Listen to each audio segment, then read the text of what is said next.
Hello everyone, Shri IAS academy में आपका स्वागत है। जैसा कि आप जानते हैं कि श्री आईएएस एकेडमी ने let's crack Indian polity series की शुरुआत की है, जो कि 3.0 सीरीज है, 5 जून को ध्यान में रखते हुए बनाई गई है।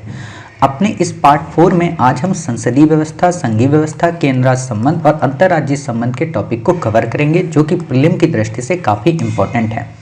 उम्मीद है आपने प्रीवियस पार्ट को देखा होगा और मूल कर्तव्य तक के टॉपिक को कवर कर लिया होगा। तो बिना देरी के इस टॉपिक को हम आपको कवर कराएंगे, लेकिन उससे पहले एक और थोड़ा सा मैं बता देना चाहता हूँ। कई सारे बच्चों के पर्सनली मैसेज आए थे, तो इसलिए बताना ज़रूरी भी हो जाता है। वो ये कि जैसे हमने आपको लास्ट टॉपिक में फंडामेंटल राइट और फंडामेंटल ड्यूटीज़ और आपको डीपीएसपी कवर कराया था, तो उसमें मैंने एक कॉन्सेप्ट दिया था। क्या कॉन्सेप्ट दिया था कि जो फंडामेंटल राइट होते हैं वो नकारात्मक होते हैं और जो आपकी डीपीएसपी होती है वो एक तरीके की सकारात्मक होती है। तो ये तो हमने आपको बता दिया। नकारात्मक क्यों होते हैं इसका कारण बता दिया था, सकारात्मक क्यों होते हैं इसका भी कारण बता दिया था। बट एक बच्चे ने क्वेश्चन यही पूछा था कि सर ये जो नकारात्मक है तो ये अपवाद नहीं है क्या? आखिरकार फंडामेंटल राइट को नकारात्मक क्यों होना चाहिए, है ना? ये बातें कह रहे थे। उत्तर आपका क्वेश्चन लाजमी है, लेकिन आपको पता होना चाहिए जब हमने आपको डिस्क्राइब किया है कि फंडामेंटल राइट क्या करता है, राज्य को काम करने से रोकता है। और जबकि राज्य का काम क्या होता है? राज्य का काम होता है काम करना। अब यहाँ पे राज्य की नज़र से फंडामेंटल राइट निगेटिव होता है, लोगों की नज़र से निगेटिव नहीं होता है। लोगों की नज़र से फंडामेंटल राइट होता है और सकारात्मक होता है। बट राज्य हमेशा पावर को अपने में समाहित करने के लिए फंडामेंटल राइट को नकारात्मक की संज्ञा दे देता है और बोलता है कि मैं ये काम नहीं कर पा रहा हूँ, इसकी मेन वजह क्या है? ये फंडामेंटल राइट। समझ गए? तो यही चीज़ें आपको समझनी। बाकी देखो एक बात और बताएं, पॉलिटी एक ऐसा सब्जेक्ट होता है ना जिसमें हम पीएचडी भी कर लेंगे तो भी कई सारे क्वेश्चन बचे रहेंगे। तो उतना भी डेप्थ में मत जाओ कहीं पे कि आखिरकार फंडामेंटल राइट आया ही क्यों। अब आपके दिमाग में अगर ये ओरिजिन पता हो फंडामेंटल राइट क्यों आया तो आप और अच्छे से समझ जाते। मैंने आपको एथिक्स भी पढ़ाई है और एथिक्स में मैंने हॉब्स लॉ को पढ़ाया है। तो वहाँ पे मैंने बताया था कि स्टेट ऑफ नेचर की जो कंडीशन थी उससे बचने के लिए फंडामेंटल राइट की बात की गई थी, जिसको आगे चलकर लॉक ने काफ़ी अच्छे से उसको विस्तारित किया था। मॉन्टेस्क्यू ने उससे शक्तियों के पृथक्करण में डिवाइड किया था। ठीक है, तो वहाँ का वो पार्ट हो जाता है और वो पॉलिटिकल साइंस हो जाती है। तो अभी जितना हम प्रीलिम के लिए आपको पढ़ाते हैं ना, उससे रिलेटेड जो कॉन्सेप्ट आपको नहीं आता है वो समझने का प्रयत्न करें। हालांकि हम आपको बता देते हैं, फिर भी उतना ही समझें, उससे ऊपर मत जाएं। हाँ, उसमें अगर कोई बात आपको नहीं समझ में आ रही आप हमसे बेहिचक पूछें। ठीक है।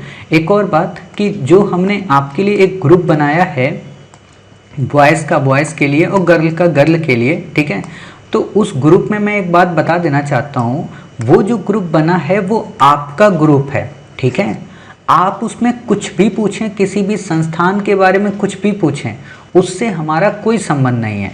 मतलब हमने ये किया था कि जैसे कुछ लोगों को मन है बातें करने का, जैसे लड़कियों का ग्रुप बन गया, उन्होंने अपनी नारी सेना बना ली। ठीक है, अब लड़कों को कुछ भी बनाना हो बना लो, आप घोड़ा सेना बना लो, बानर सेना बना लो, कोई भी सेना बना लो। ठीक है, और वैसे भी आप जो भी सेना बनाओगे दोनों सेनाओं में मैं कॉमन हूँ। ठीक है, तो मैं पीछे पीछे चलता रहूँगा। अगर आप में से कोई फंसेगा किसी क्वेश्चन में तो मैं उसका आंसर दे दिया करूँगा। ठीक है, आप लोग अपना जो भी उसमें दिल खोल के देखो। आपको हमने एक फ्रेंड सर्कल प्रोवाइड करा दिया, एक एनवायरनमेंट प्रोवाइड करा दिया कि हाँ 25 से 30 बच्चे एक ग्रुप में हो गए, 25 से 30 बच्चे एक ग्रुप में हो गए, आपस में गप्पे लड़ाओ, बातें करो। और भाई तैयारी कैसी चल रही है उसमें बोलो, good morning, bad morning, day morning, आज तुमने खाना बनाया, राजमा बनाया कि नहीं बनाया, यही सारी चीज़ें उसमें किया करो। ठीक है, और जो आपको डाउट हो वो आप पूछ लिया करो कि सर क्या पढ़ा रहे, आप नोट्स कैसा बनाती हो, आपने क्लास की, क्लास क्यों नहीं की। ठीक है, तो वो एक क्लास का माहौल हो जाएगा आपके लिए। ठीक है, तो हमने वो आपके लिए बनाया, उसमें आप कुछ भी करो, किसी भी संस्थान का कुछ भी भेजो, अपने नोट्स शेयर करो, उनके नोट्स शेयर करो, पैसे भेजो, कुछ भी भेजो, वो आपका काम है, उससे हमारा कोई संबंध नहीं। ठीक है, तो आप हाँ वही है, अभद्रता और फुहड़ता अगर करोगे तो पीछे से बैठे हैं। ठीक है, तो वो चीज़ें नहीं करनी, बाकी सब कुछ। और लड़कों में देखो बात बता दूँ, लड़कों में लड़के वाले ही रहें, लड़कियों में लड़किए वाले। ठीक है, चेक कर लिया करें कि आप लड़की वाला ज्वाइन कर रहे हैं कि लड़कों वाला ज्वाइन कर रहे हैं। बिल्कुल वही बात होती है कि बिना पूछे फिर किसी के घर में चले जाना, ठीक, तो वो नहीं करना है। समझ गए? तो इतनी बातें आपकी क्लियर हो गई। तो अब हम अपनी क्लास की शुरुआत करते हैं। तो मैंने आपको जब शुरू में इंडियन कॉन्स्टिट्यूशन के जब मैं फीचर आपको पढ़ा रहा था, मैं आपको जब ये बता रहा था कि जो भारतीय संविधान है इसमें वास्तव में कई सारे फीचर हैं, ठीक है। उन फीचर में जो इसका सबसे बेहतरीन फीचर है वो क्या है? वो है इसकी संसदीय व्यवस्था या कहें पार्लियामेंट्री सिस्टम। पहला क्वेश्चन तो आपसे यही पूछेगा कि संसदीय व्यवस्था भारत में कहाँ से ली गई? तो ब्रिटेन से, ठीक है। ये तो आपको याद है, मैंने जो आपको सोर्सेज बताए थे। संसदीय व्यवस्था कहाँ से ली गई? ब्रिटेन में। जबकि अमेरिका में क्या है? वहाँ पे संसदीय व्यवस्था नहीं है, ठीक है। वहाँ पे क्या है? वहाँ पे अध्यक्षात्मक शासन है। इतनी बातें क्लियर हो गई। चलिए, जब इतनी बातें आपकी क्लियर हो गई तो प्रश्न उठता है कि संसदीय व्यवस्था का मेन फीचर क्या है। और आप बैक ईयर उठा के देखेंगे 2014 से लेकर 2016 तक में लगभग 5 क्वेश्चन इसी पर आए हैं। एक पेपर तो ऐसा है जिसमें एक ही यही संसदीय व्यवस्था से रिलेटेड ही 3 बार क्वेश्चन आए अलग अलग भाषा में, तो काफ़ी इंपॉर्टेंट हो जाता है। अभी हम आपको वो सारे टाइप बता देंगे जिससे आपसे क्वेश्चन घुमा के पूछेगा, ठीक। तो संसदीय व्यवस्था की जो मुख्य विशेषता है वो ये है कि कार्यपालिका जो होती है वो अपनी नीतियों एवं कार्यों के लिए विधायिका के प्रति उत्तरदायी होती है। आप में से कई सारे बच्चों को जिन्होंने पहला पार्ट नहीं देखा, हो सकता है उन्हें कार्यपालिका ना पता हो, पता होगा तो भूल गए होंगे, बट हमारा उद्देश्य है कि हम आपको फिर से एक बार बता दें, ठीक है। तो मैंने आपको यहाँ पे एक एग्जाम्पल क्या दिया था? मैंने आपको एग्जाम्पल दिया था जब घर में कोई आता है, कोई नेता, तो हम लोग उसको क्या कहते हैं? विधायक कहते हैं, ठीक है। अब कोई मंत्री होगा तो वो तो आएगा नहीं आपके यहाँ, बहुत रेयर होता है। और जब मंत्री कोई होता है तो हम उसको विधायक नहीं कहते, हम उसको क्या कहते हैं? मंत्री कहते हैं। अरे मंत्री साहब आए, मंत्री साहब आए। और जो केवल और केवल एमएलए होता है, यानी कि जो आपके यहाँ का केवल लोकल सांसद होता है, उसको हम क्या कहते हैं? विधायक या सांसद। विधायक मोटे तौर पर वैसे उन्हीं को कहा जाता है जो राज्य के विधानमंडल में होते हैं, ठीक है। और सांसद उन्हें कहा जाता है जो केंद्र में होते हैं। लेकिन गांव है तो गांव में दोनों को एक ही जगह कॉमन बात में कह दिया जाता है। जैसे आपको एक छोटी सी बात बताऊं कि मेरे यहाँ एक सज्जन महोदय हैं, तो वो हमेशा मेरे पिताजी को मतलब लंबरदार बुलाते थे। लंबरदार आज भी बुलाते हैं, लंबरदार, ठीक है। और भी अलग अलग नामों से बुलाते हैं, हालांकि वो नाम मैं नहीं बता सकता, नहीं तो आप लोग सब कुछ फिर जान जाओगे, ठीक है। गूगल पे तुरंत सर्च मारोगे, तुरंत सब कुछ ढूंढ लोगे। तो अलग अलग नाम से उनको बुलाते रहते हैं, ठीक। मतलब जितने भी समाज के लोग हैं तो जब भी आते थे तो ऐसे शब्दों से संबोधित करते थे। और जब मैं मॉडर्न इंडिया पढ़ रहा था तो मॉडर्न इंडिया में एक वर्ड आता है ना कि महालवाड़ी जो व्यवस्था होती है, तो उस महालवाड़ी व्यवस्था में गांव के ही एक व्यक्ति को नियुक्त कर दिया जाता था और जो क्या करता था, वहाँ से उस गांव के लोगों से रेवेन्यू वसूलता था और जाके वो सरकार को जमा कर देता था। तो मैंने एक दिन अपने पिताजी से यही पूछा जानकारी के लिए कि एक बात बताओ, हमारे जो बाबा थे या जो हम लोग हैं, तो हम लोग क्या अंग्रेज़ों के गुलाम थे?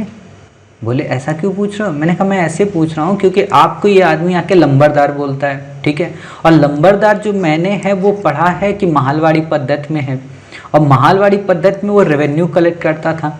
फिर उन्होंने मुझे बेसिक बताया कि देखो हम सब लोग जो है ना, हम लोग यहाँ से हैं और हमको यहाँ पे ये लोग लेकर आए थे और उन जमींदार साहब ने हमको खेती करवाई, खेती में हमको थोड़ी भूमि दी। फिर उन्होंने जो समझाया ना वो टोटली वही निकला जो मैं समझ रहा था। तब उस ओरिजिन से लिंक किया, तब पता चला अच्छा लंबरदार इसलिए हम लोगों को कहा जाता है। समझ रहे हो? तो वही ये विधायक और विधानमंडल का कॉन्सेप्ट है, ठीक है। अब यहाँ पे ध्यान देने वाली बात यह है कि जो ये आपका एमएलए होता है, ठीक है, ये जो एमएलए होता है इसको हम क्या कहते हैं? विधायक। अब बताओ, ये मंत्री तो होता नहीं है, ठीक है। तो जितने भी एमएलए होंगे वो सब के सब कौन होंगे? लोकसभा होंगे। ध्यान देना, वो सभी के सभी क्या होंगे? लोकसभा। अब लोकसभा में टोटल कितने एमएलए होते हैं? 545, ठीक है। लेकिन मंत्री कितने बनते हैं? 50%। 50% का मतलब 545 का 50% समथिंग 80, ठीक है। बट टोटल 80 नहीं बनाए जाते हैं, इनमें डिवाइड करके कैबिनेट अलग, उप राज्य अलग और राज्य मंत्री अलग, जैसा अभी आप देख रहे होंगे, ठीक। अब इसमें जो ये 80 हैं ये बन गए मंत्री। इन मंत्रियों को अगर हम मिला दें तो बनती है क्या, मंत्री परिषद। ध्यान देना इस कॉन्सेप्ट को, मंत्री परिषद जो होती है वो एक बड़ा कॉन्सेप्ट है, ठीक। मंत्रिमंडल जो होता है वो एक छोटा कॉन्सेप्ट है, ठीक है। परिषद का मतलब होता है बहुत बड़ी, मंडल का मतलब होता है छोटा, ठीक है। और जो मंत्रिमंडल है इसे ही एक और नाम से बुलाया जाता है जिसको कहते हैं कैबिनेट। ये सारे कॉन्सेप्ट क्लियर हो रहे हैं। अब यहाँ पे ध्यान देना, जब हमने इतनी बातें आपसे की तो हमने यहाँ पे मोटे तौर पर एक वर्ड और लिया था, वो क्या था, कार्यपालिका। तो कार्यपालिका फिर क्या हुई, कार्यपालिका वास्तव में क्या होती है कि कार्यपालिका के अंतर्गत आपके पीएम शामिल होते हैं, ठीक है, आपके प्रेसिडेंट शामिल होते हैं, आपकी जो मंत्री परिषद है वो शामिल होती है, ठीक है। और मंत्री परिषद के साथ साथ इसमें 2 से 3 लोग और शामिल होते हैं, जैसे कि आप ये समझ सकते हैं भारत का महान्यायवादी, ठीक है, ये लोग शामिल होते हैं। इसको कहते हैं कार्यपालिका, समझ रहे हो, इसको कहते हैं कार्यपालिका। अब प्रश्न उठता है कार्यपालिका मतलब क्या करती है। कार्यपालिका क्या करती है, जो नीतियां बनाती है। मान लीजिए मोदी जी ने कहा कि हम प्रधानमंत्री जनधन योजना लाएंगे, मोदी जी ने मान लीजिए कहा कि हम जीएसटी लाएंगे, तो जीएसटी लाएंगे तो क्यों लाएंगे, इसका कारण क्या है, इसका तर्क क्या है। ऐसा नहीं कि हमने बंद कमरे में जीएसटी लाए और अगले दिन उसे पास कराया और बोले हाँ बन गया कानून, ऐसा नहीं है। पीएम प्रेसिडेंट मिलके कोई कानून अकेले नहीं बना सकते।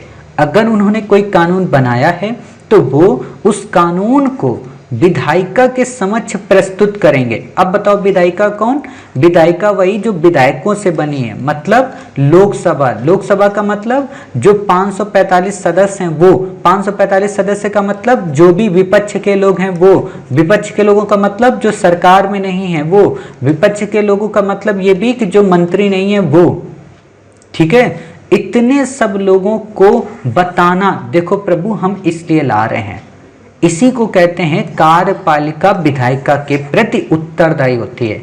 आप सोच रहे होंगे सर बताना तो एक ही लाइन में आपको था, तो इतना चौधरी बन के पूरा डिटेल में क्यों बता दिया।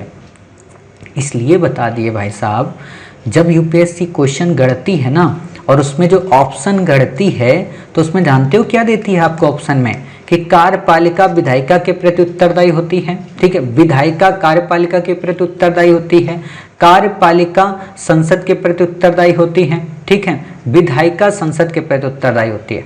अब अच्छे कंफ्यूज हो जाते हैं, क्योंकि एग्जाम हॉल में आपको यही कंफ्यूज हो जाते हो ना कि विधायिका कौन, कार्यपालिका कौन, तो आपको पता होना चाहिए, ठीक है। अब आप जिंदगी में कभी नहीं भूलोगे, ठीक है। अब यहाँ पे एक और लाइन बता दें जो मैंने नहीं बताई, वो ये, मैंने आपको ये बता दिया कि ये कार्यपालिका है, ठीक है, मैंने आपको बता दिया ये विधायिका है, मैंने आपको ये नहीं बताया न्यायपालिका। इन तीनों को कहते हैं क्या, मॉन्टेस्क्यू का शक्तियों का पृथक्करण। मोटे तौर पर तो ये सब एक दूसरे से अलग अलग हैं, कार्यपालिका अपना काम करती है, विधायिका अपना काम करती है, न्यायपालिका अपना काम करती है, लेकिन कार्यपालिका ने अगर कोई नियम बनाया तो उसे चेक कौन करेगा, विधायिका। विधायिका ने अगर कोई नियम बनाया तो उसे चेक कौन करेगा, न्यायपालिका। कार्यपालिका ने अगर कोई मनमर्जी बनाई तो न्यायपालिका उसको चेक कर लेगी। न्यायपालिका ने अगर कोई मनमर्जी की तो कार्यपालिका उसके खिलाफ विधेयक ला सकती है, महाभियोग लगा सकती है, और विधायिका उसको सस्पेंड कर सकती है। मोटे तौर पर ये सब चेक एंड बैलेंस के प्रोसेस पे आधारित हैं। एनसीईआरटी की जब बुक आप उठाएंगे या सुभाष कश्यप को जब आप पढ़ेंगे तो वहां पे आपको ये चीजें देखने को मिलती हैं, ठीक है। तो इतनी बातें क्लियर हो गई। चलिए, इतनी बातें जब क्लियर हो गई तो अब हम इस लाइन को ही केवल ध्यान में रखेंगे, ठीक है। क्या कि सरकार की संसदीय व्यवस्था वह व्यवस्था होती है जिसमें कार्यपालिका अपनी नीतियों एवं कार्यों के लिए विधायिका के प्रति उत्तरदायी होती है, ठीक है। इतनी बातें समझ गए। जबकि जो राष्ट्रपति शासन व्यवस्था होती है जिसमें अध्यक्षात्मक शासन होता है, उसमें कार्यपालिका अपनी नीतियों एवं कार्यों के लिए विधायिका के प्रति उत्तरदायी नहीं होती, और ये संवैधानिक रूप से अपने कार्यकाल के मामले में विधायिका से स्वतंत्र होती है। आप कहोगे सर ऊपर वाला तो बड़े प्रेम से समझाए थे, नीचे वाला समझाने की क्षमता रखते हो? तो बिल्कुल साहब, नीचे वाला भी आपको समझा देते हैं। तो देखिए, सिंपल सी बात है, राष्ट्रपति शासन के बारे में जब भी नाम आता होगा तो आपके दिल और जुबान पे 2 ही लोगों का नाम आता होगा। एक तो नाम आता होगा किसका, कमला हैरिस का, ठीक है। दूसरा नाम आता होगा बाइडेन का। हालांकि ये दो तो बेचारे नए हैं, इनका नाम इतना आप लोग याद भी नहीं रखते होंगे, लेकिन एक सज्जन हैं जिनका नाम आप भूले भी नहीं भूलेंगे। उन सज्जन का नाम है ट्रंप महोदय। ठीक है, अब ये जो ट्रंप महोदय हैं, ठीक है, पीएच नहीं होगा, ट्रंप होगा सिर्फ। ठीक है, ट्रंप महोदय के बारे में आपने देखा होगा कि जितने भी ये काम करते थे ये सीनेट से पूरी तरह से स्वतंत्र होते थे। सीनेट वहाँ का सदन है, ठीक है, और कांग्रेस से स्वतंत्र होते थे। कांग्रेस वहाँ की संसद है एक तरीके से, ठीक, तो उससे स्वतंत्र होते थे। ये जो भी काम करते थे बस अपने पे मगन रहते थे। और आप देखते होंगे कि दूसरी तरफ सीनेट इनके खिलाफ महाभियोग भी ले आता था। यहाँ तक कि जब चुनाव हार गए तब भी इनके खिलाफ महाभियोग आ गया। यहाँ तक कि महाभियोग कई बार पास भी हो गया, लेकिन इन पर कोई असर नहीं पड़ा। क्यों? क्योंकि ये इससे स्वतंत्र होते हैं। मतलब ये कभी भी सीनेट के प्रति उत्तरदायी नहीं होंगे, ये कभी भी कांग्रेस के प्रति उत्तरदायी नहीं होंगे। समझ गए? ये डिफरेंस होता है राष्ट्रपति में, सॉरी, अध्यात्मक या राष्ट्रपति शासन में। आपसे में भी मुझे जहां तक लगता है अब यूपीएससी ने संसदीय व्यवस्था पे मतलब पूरी अपनी जान झोंक दी है। तो अब हो सकता है आपको क्वेश्चन क्या दे दे, निम्न कथनों के संदर्भ में नंबर 1, संसदीय व्यवस्था में कार्यपालिका नीतियों कार्यों के लिए विधायिका के प्रति उत्तरदायी होती है, जबकि राष्ट्रपति शासन व्यवस्था में वो उससे स्वतंत्र और स्वच्छंद होती है। तो आप कहोगे बिल्कुल सही बाबूजी कह रहे हो। नंबर 2, भारत में संसदीय व्यवस्था को अपनाया गया है जो कि ब्रिटेन के संविधान से ली गई है, जबकि अमेरिका में राष्ट्रपति व्यवस्था। आप कहोगे साहब सीना ठोक के कह रहे, दोनों बातें आप सही बोल रहे हो, अर्थात विकल्प ए विकल्प 2 दोनों सही हैं, है ना। तो ऐसे भी अगर क्वेश्चन पूछेगा तो आप बता देना। अब बात आती है कि कैबिनेट सरकार भी कहते हैं संसदीय सरकार को। कैबिनेट क्यों कहते हैं? देखो, कैबिनेट इसलिए कहते हैं क्योंकि कैबिनेट ही तो सब कुछ करती है। मोदी जी हैं, अमित शाह जी हैं, अमित शाह जी नहीं मतलब चाणक्य जी हैं, ठीक है, डिफेंस मिनिस्टर हैं, हमारे फॉरेन मिनिस्टर हैं, ठीक है, एस जयशंकर। अभी मतलब मेरे पिताजी के बहुत फेवरेट हैं एस जयशंकर, मतलब उनके दोस्त नहीं हैं, ये मत सोचिएगा, उनके बहुत फेवरेट हैं। तो मेरे को रोज कहते हैं कि देखा सबको हटा दिया मोदी ने, सबको हटा दिया, लेकिन एस जयशंकर को नहीं हटाया। जानते हो क्यों? मैंने कहा नहीं। बोले डरता है एस जयशंकर से मोदी। मैंने कहा अच्छा। बोले कि उसको विश्वास था इसीलिए देखो फॉरेन में था। मैंने कहा अच्छा भाई, मतलब होता है ना, हम जो नायक अपने कर लेते हैं, और ये उनको तब से पसंद है जब से वो विदेश मतलब सचिव रहा है, तब से मेरे पिताजी को पसंद है, ठीक है। तो वही मैं बात बता रहा हूँ। तो कैबिनेट क्या होती है? वही सारे डिसीजन लेती है, और वो जो डिसीजन लेती है वो सारे डिसीजन किनको मानना होता है? जो सरकार में होते हैं, और नहीं मानते हैं तो क्या उनके खिलाफ आता है? आपको पता है, विहिप जारी किया जाता है। विहिप क्या होता है? विहिप एक तरीके का निर्देश होता है कि देख भाई, मैं ये प्रस्ताव लेके आया हूँ 370 रिवोक करना चाहिए। 370 तो पुरानी बात हो गई, नई बात कुछ करते हैं। हाँ, समान नागरिक संहिता में लेकर आया हूँ ये विधेयक, इसको पास होना चाहिए। तुम सब के सब बोलोगे कि हाँ समान नागरिक जो संहिता है उसको मेज ऐसे ठपठपा के बोलोगे। इसीलिए आपने देखा होगा कोई कुछ भी बोलता है ना, तुरंत मुंडी, पता नहीं है पीछे वालों को जो संसद में रहते हैं, बस ऐसे तुरंत वो थालियां ठपठपाने लगते हैं। तो वो जो थालियां ऐसे ठपठपाने लगते हैं, मतलब जो मेज होती थपकी मारते हैं, तो समझ जाना कि वो सब के सब विहिप से प्रभावित हैं। जरूरी नहीं है कि वो उस विधेयक का समर्थन करते हो। इसीलिए कहा जाता है विहिप की एक आलोचना यही है कि बाकी जो पार्लियामेंट के मेंबर हैं वो अपनी बात सही से नहीं रख पाते हैं, मतलब उस पर वो इतने स्वतंत्र नहीं हो पाते। तो इसीलिए कहा जाता है कि ये कैबिनेट की सरकार है, कैबिनेट जो चाहे वो सरकार है, ये उत्तरदायी सरकार है। क्यों? क्योंकि हमने कुछ कहा तो हम उसके लिए रिस्पॉन्सिबल होंगे। जैसे कल ही मैंने एक गलती से मिसअंडरस्टैंडिंग हो गई थी अम्ल और क्षार में, ठीक है। मैंने क्या बता दिया था कि जो अम्ली होता है वो होता है 7 pH से ज़्यादा, क्षारी क्या होता है 7 pH से कम, जबकि दोनों अपोजिट हैं, ठीक। अब आपने सुबह सुबह मुझे मैसेज करके मुझे याद दिला दिया, मैंने भी तुरंत हाँ सर्च किया, चेक किया कि हाँ रिसोर्सेज जो मैंने लिए सही थे। लेकिन दिक्कत क्या हुई कि मैं रिसोर्सेज लिया तो सही, चेक भी सही किया, बट मैं ही मूर्ख निकला, मैं कुछ और समझ गया। अच्छा होता है क्या, मैथ के जब ऐसे सिंबल लगे होते हैं, मान लो 1 लिखा हो 2 लिखा हो, तो आप क्या कहोगे? आप यही कहोगे ना 2 बड़ा है, लेकिन उसमें क्या लिखा था? यहाँ पे हिंदी लिखी थी। तो मैंने ये समझा कि इसका मतलब है कि ये जो अम्ल है ये छोटा है 7 से, ठीक है। जबकि वो कहना क्या चाह रहा था?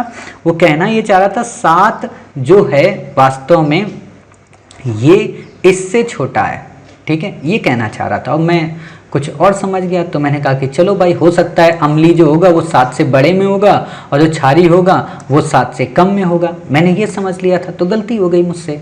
लेकिन मैंने उससे फिर बाद में रीचेक किया और बताया आपको, और उसकी रिस्पॉन्सिबिलिटी ली कि हाँ इसका जिम्मेदार मैं हूँ। चाहता तो कह देता टीम मेंबर की तरफ से हुआ है। तो ये चीज़ नहीं होना चाहिए, और ये आप में भी नहीं होना चाहिए। आप जब IAS बने, कोई गलती हो तो उसे तुरंत एक्सेप्ट करें। देखो, गलतियाँ जब हम एक्सेप्ट करते हैं ना, तो हम अज्ञानी नहीं होते। हर एक इंसान से गलतियां होती हैं। जब आप इतने बड़े कंटेंट को लेकर चलते हैं तो गलतियां सबसे होती हैं, आपसे भी होती हैं। ठीक है, हम कुछ बोल रहे हैं, निकल मुंह से कुछ और रहा है। ठीक, तो वही बात है। तो ये समझ के कैबिनेट सरकार और उत्तरदायी सरकार इसे कहते हैं। फिर बात आती है, इसे ही हम क्या कहते हैं? इसे हम कहते हैं सरकार का वेस्टमिंस्टर स्वरूप।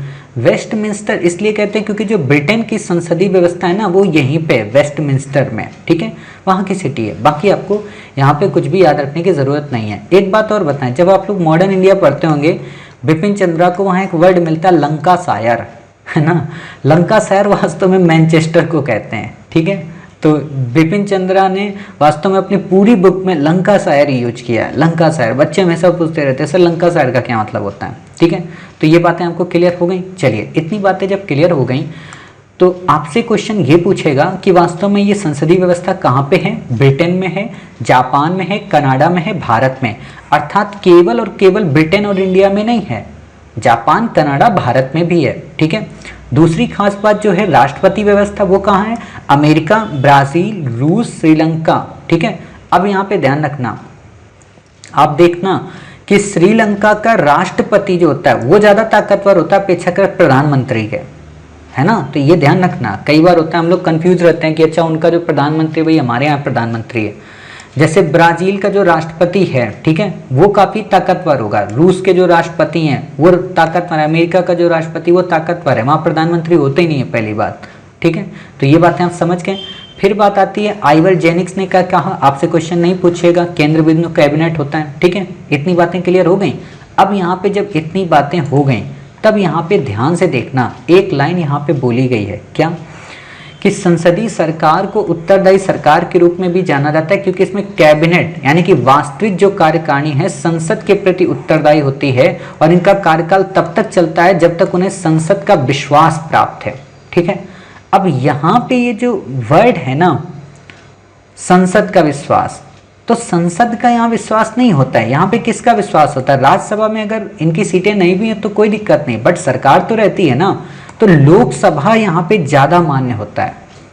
अगर आपको ऑप्शन में ये दे, वैसे तो देता ही नहीं है, यूपीएससी इस चीज़ को बहुत अच्छी तरीके से जानती है कि संसद का मतलब क्या है और लोकसभा का क्या मतलब है, लेकिन नॉर्मल बुक में जब ये बातें आती हैं तो ये दिक्कत करती हैं। ठीक, तो आपको अगर दे कि कार्यपालिका किसके प्रति उत्तरदायी है? विधायिका के प्रति, मतलब लोकसभा के प्रति उत्तरदायी होती है। ठीक है, उस अभी जब हम आगे आपको पढ़ाएंगे संसद, तो वहाँ पे चीज़ें और अच्छे से आपकी कॉन्सेप्ट क्लियर होंगी। ठीक है, इन्हीं की बुक को आगे और अच्छे से अमेंड करके किया गया है, इससे ज़्यादा आपको यहाँ पे पढ़ने की आवश्यकता नहीं है। ठीक है, अब यहाँ पे 2 बातें और याद कर लेना, वो ये, हालांकि मैंने पहले भी आपको बता रखा है, क्या कि जो सरकार का प्रमुख होता है वो राष्ट्र का प्रमुख नहीं होता है, सॉरी वो राज्य का प्रमुख नहीं होता है। राज्य का मतलब क्या है? इंडिया।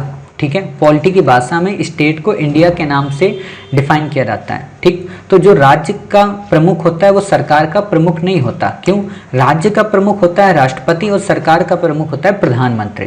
क्लियर, इतनी बातें समझ गए? तो प्रधानमंत्री के हम सरकार कहते हैं। अब बात आती है संसदीय सरकार की क्या क्या विशेषताएं हैं। आपसे इस पे क्वेश्चन जरूर आएगा, आपको दे देगा संसदीय सरकार की कौन कौन सी विशेषताएं, और उनमें ऑप्शन दे देगा। नामित एवं वास्तविक कार्यपालिका, आपको होगी बिल्कुल सही। बहुमत प्राप्त दल का शासन, आपको होगी बिल्कुल सही। सामूहिक उत्तरदायित्व का कॉन्सेप्ट, आपको होगी बिल्कुल सही। ठीक है, राजनीतिक एकरूपता, आपको होगी बिल्कुल सही। दोहरी सदस्यता, आपको होगी बिल्कुल सही। पीएम का नेतृत्व, निचले सदन का विघटन, आपको होगी बिल्कुल सही साहब। और गोपनीयता। क्लियर, इतनी व्यवस्थाएं वास्तव में संसदीय सरकार की विशेषताएं होती हैं। अब एक एक करके हम इनको डिफाइन करते हैं। हालांकि आपसे क्वेश्चन इतना डिटेल में नहीं पूछेगा, बट आपको पता होना चाहिए। ठीक, हालांकि मैंने तो बता ही दिया। तो देखिए क्या है वो, ये है आपसे जो क्वेश्चन पूछेगा, वो क्वेश्चन ये आपसे पूछेगा कि नामित एवं वास्तविक का क्या मतलब। नामित और वास्तविक का मतलब सिर्फ इतना होता है, जैसे हम नाम किसका लेकर करते हैं? हम नाम लेते हैं कि ये जो है राष्ट्रपति के द्वारा हस्ताक्षरित है, लेकिन पावर किसके पास है? प्राइम मिनिस्टर के पास। ठीक है, तो इसी को कॉन्सेप्ट को कहते हैं नामित एवं वास्तविक। नामित होता है राष्ट्रपति, वास्तविक होता है पीएम। पीएम जो कहेगा राष्ट्रपति को उसमें केवल मोहर लगानी है। ठीक है, तो जो भी बातें पीएम कह देता है उस पर राष्ट्रपति मोहर लगा देता है, तो इसीलिए इसको हम कहते हैं नामित व वास्तविक। बाकी आपको नहीं याद रखना है, अर्थात राष्ट्रपति राज्य का मुखिया और प्रधानमंत्री सरकार का मुखिया। यहाँ पर यही लाइन आपको याद रखनी है और काफ़ी इंपॉर्टेंट है यहाँ पे। ठीक, साथ ही आपको एक लाइन जो और याद रखनी वो ये कि प्रधानमंत्री के जो नेतृत्व वाली मंत्रिपरिषद है, राष्ट्रपति उसी के साथ परामर्श से काम करता है। ठीक है, जो राष्ट्रपति को कार्य संपन्न कराने में परामर्श देती है और उसके परामर्श को मानना राष्ट्रपति के लिए बाध्यकारी है। अर्थात राष्ट्रपति ये नहीं कह सकता है कि नहीं मोदी जी हम ना ज्योतिरादित्य सिंधिया साहब को मंत्री कैबिनेट का नहीं बनाएंगे, ऐसा नहीं कह सकते हो। ठीक है, तो इतनी बातें क्लियर हो गई। फिर बात आती बहुमत प्राप्त दल का नेता। इसमें तो बताने की जरूरत नहीं है, जैसे 545 हमारी सीटें हैं, हमारी क्या मतलब हमारी थोड़ा ना है। ठीक है, तो 545 में आप ये मान लीजिए 272 प्लस होनी चाहिए सीटें, तो 272 प्लस जिसको मिल जाती हैं वो बहुमत प्राप्त दल का नेता हो जाता है और उसे राष्ट्रपति नियुक्त कर देता है, या कहें सदन के द्वारा लोग उसे बता देते हैं बहुमत दल का साहब नेता है, उसे राष्ट्रपति शपथ दिलाते हैं कि मैं नरेंद्र दामोदर दास मोदी, है ना, ऐसे बोलते हैं ना मोदी जी, तो वही बात है। तो उनको राष्ट्रपति प्रधानमंत्री के पद पर नियुक्त कर देते हैं। अब यहाँ ध्यान देना कि प्रधानमंत्री को नियुक्त कौन करता है? राष्ट्रपति।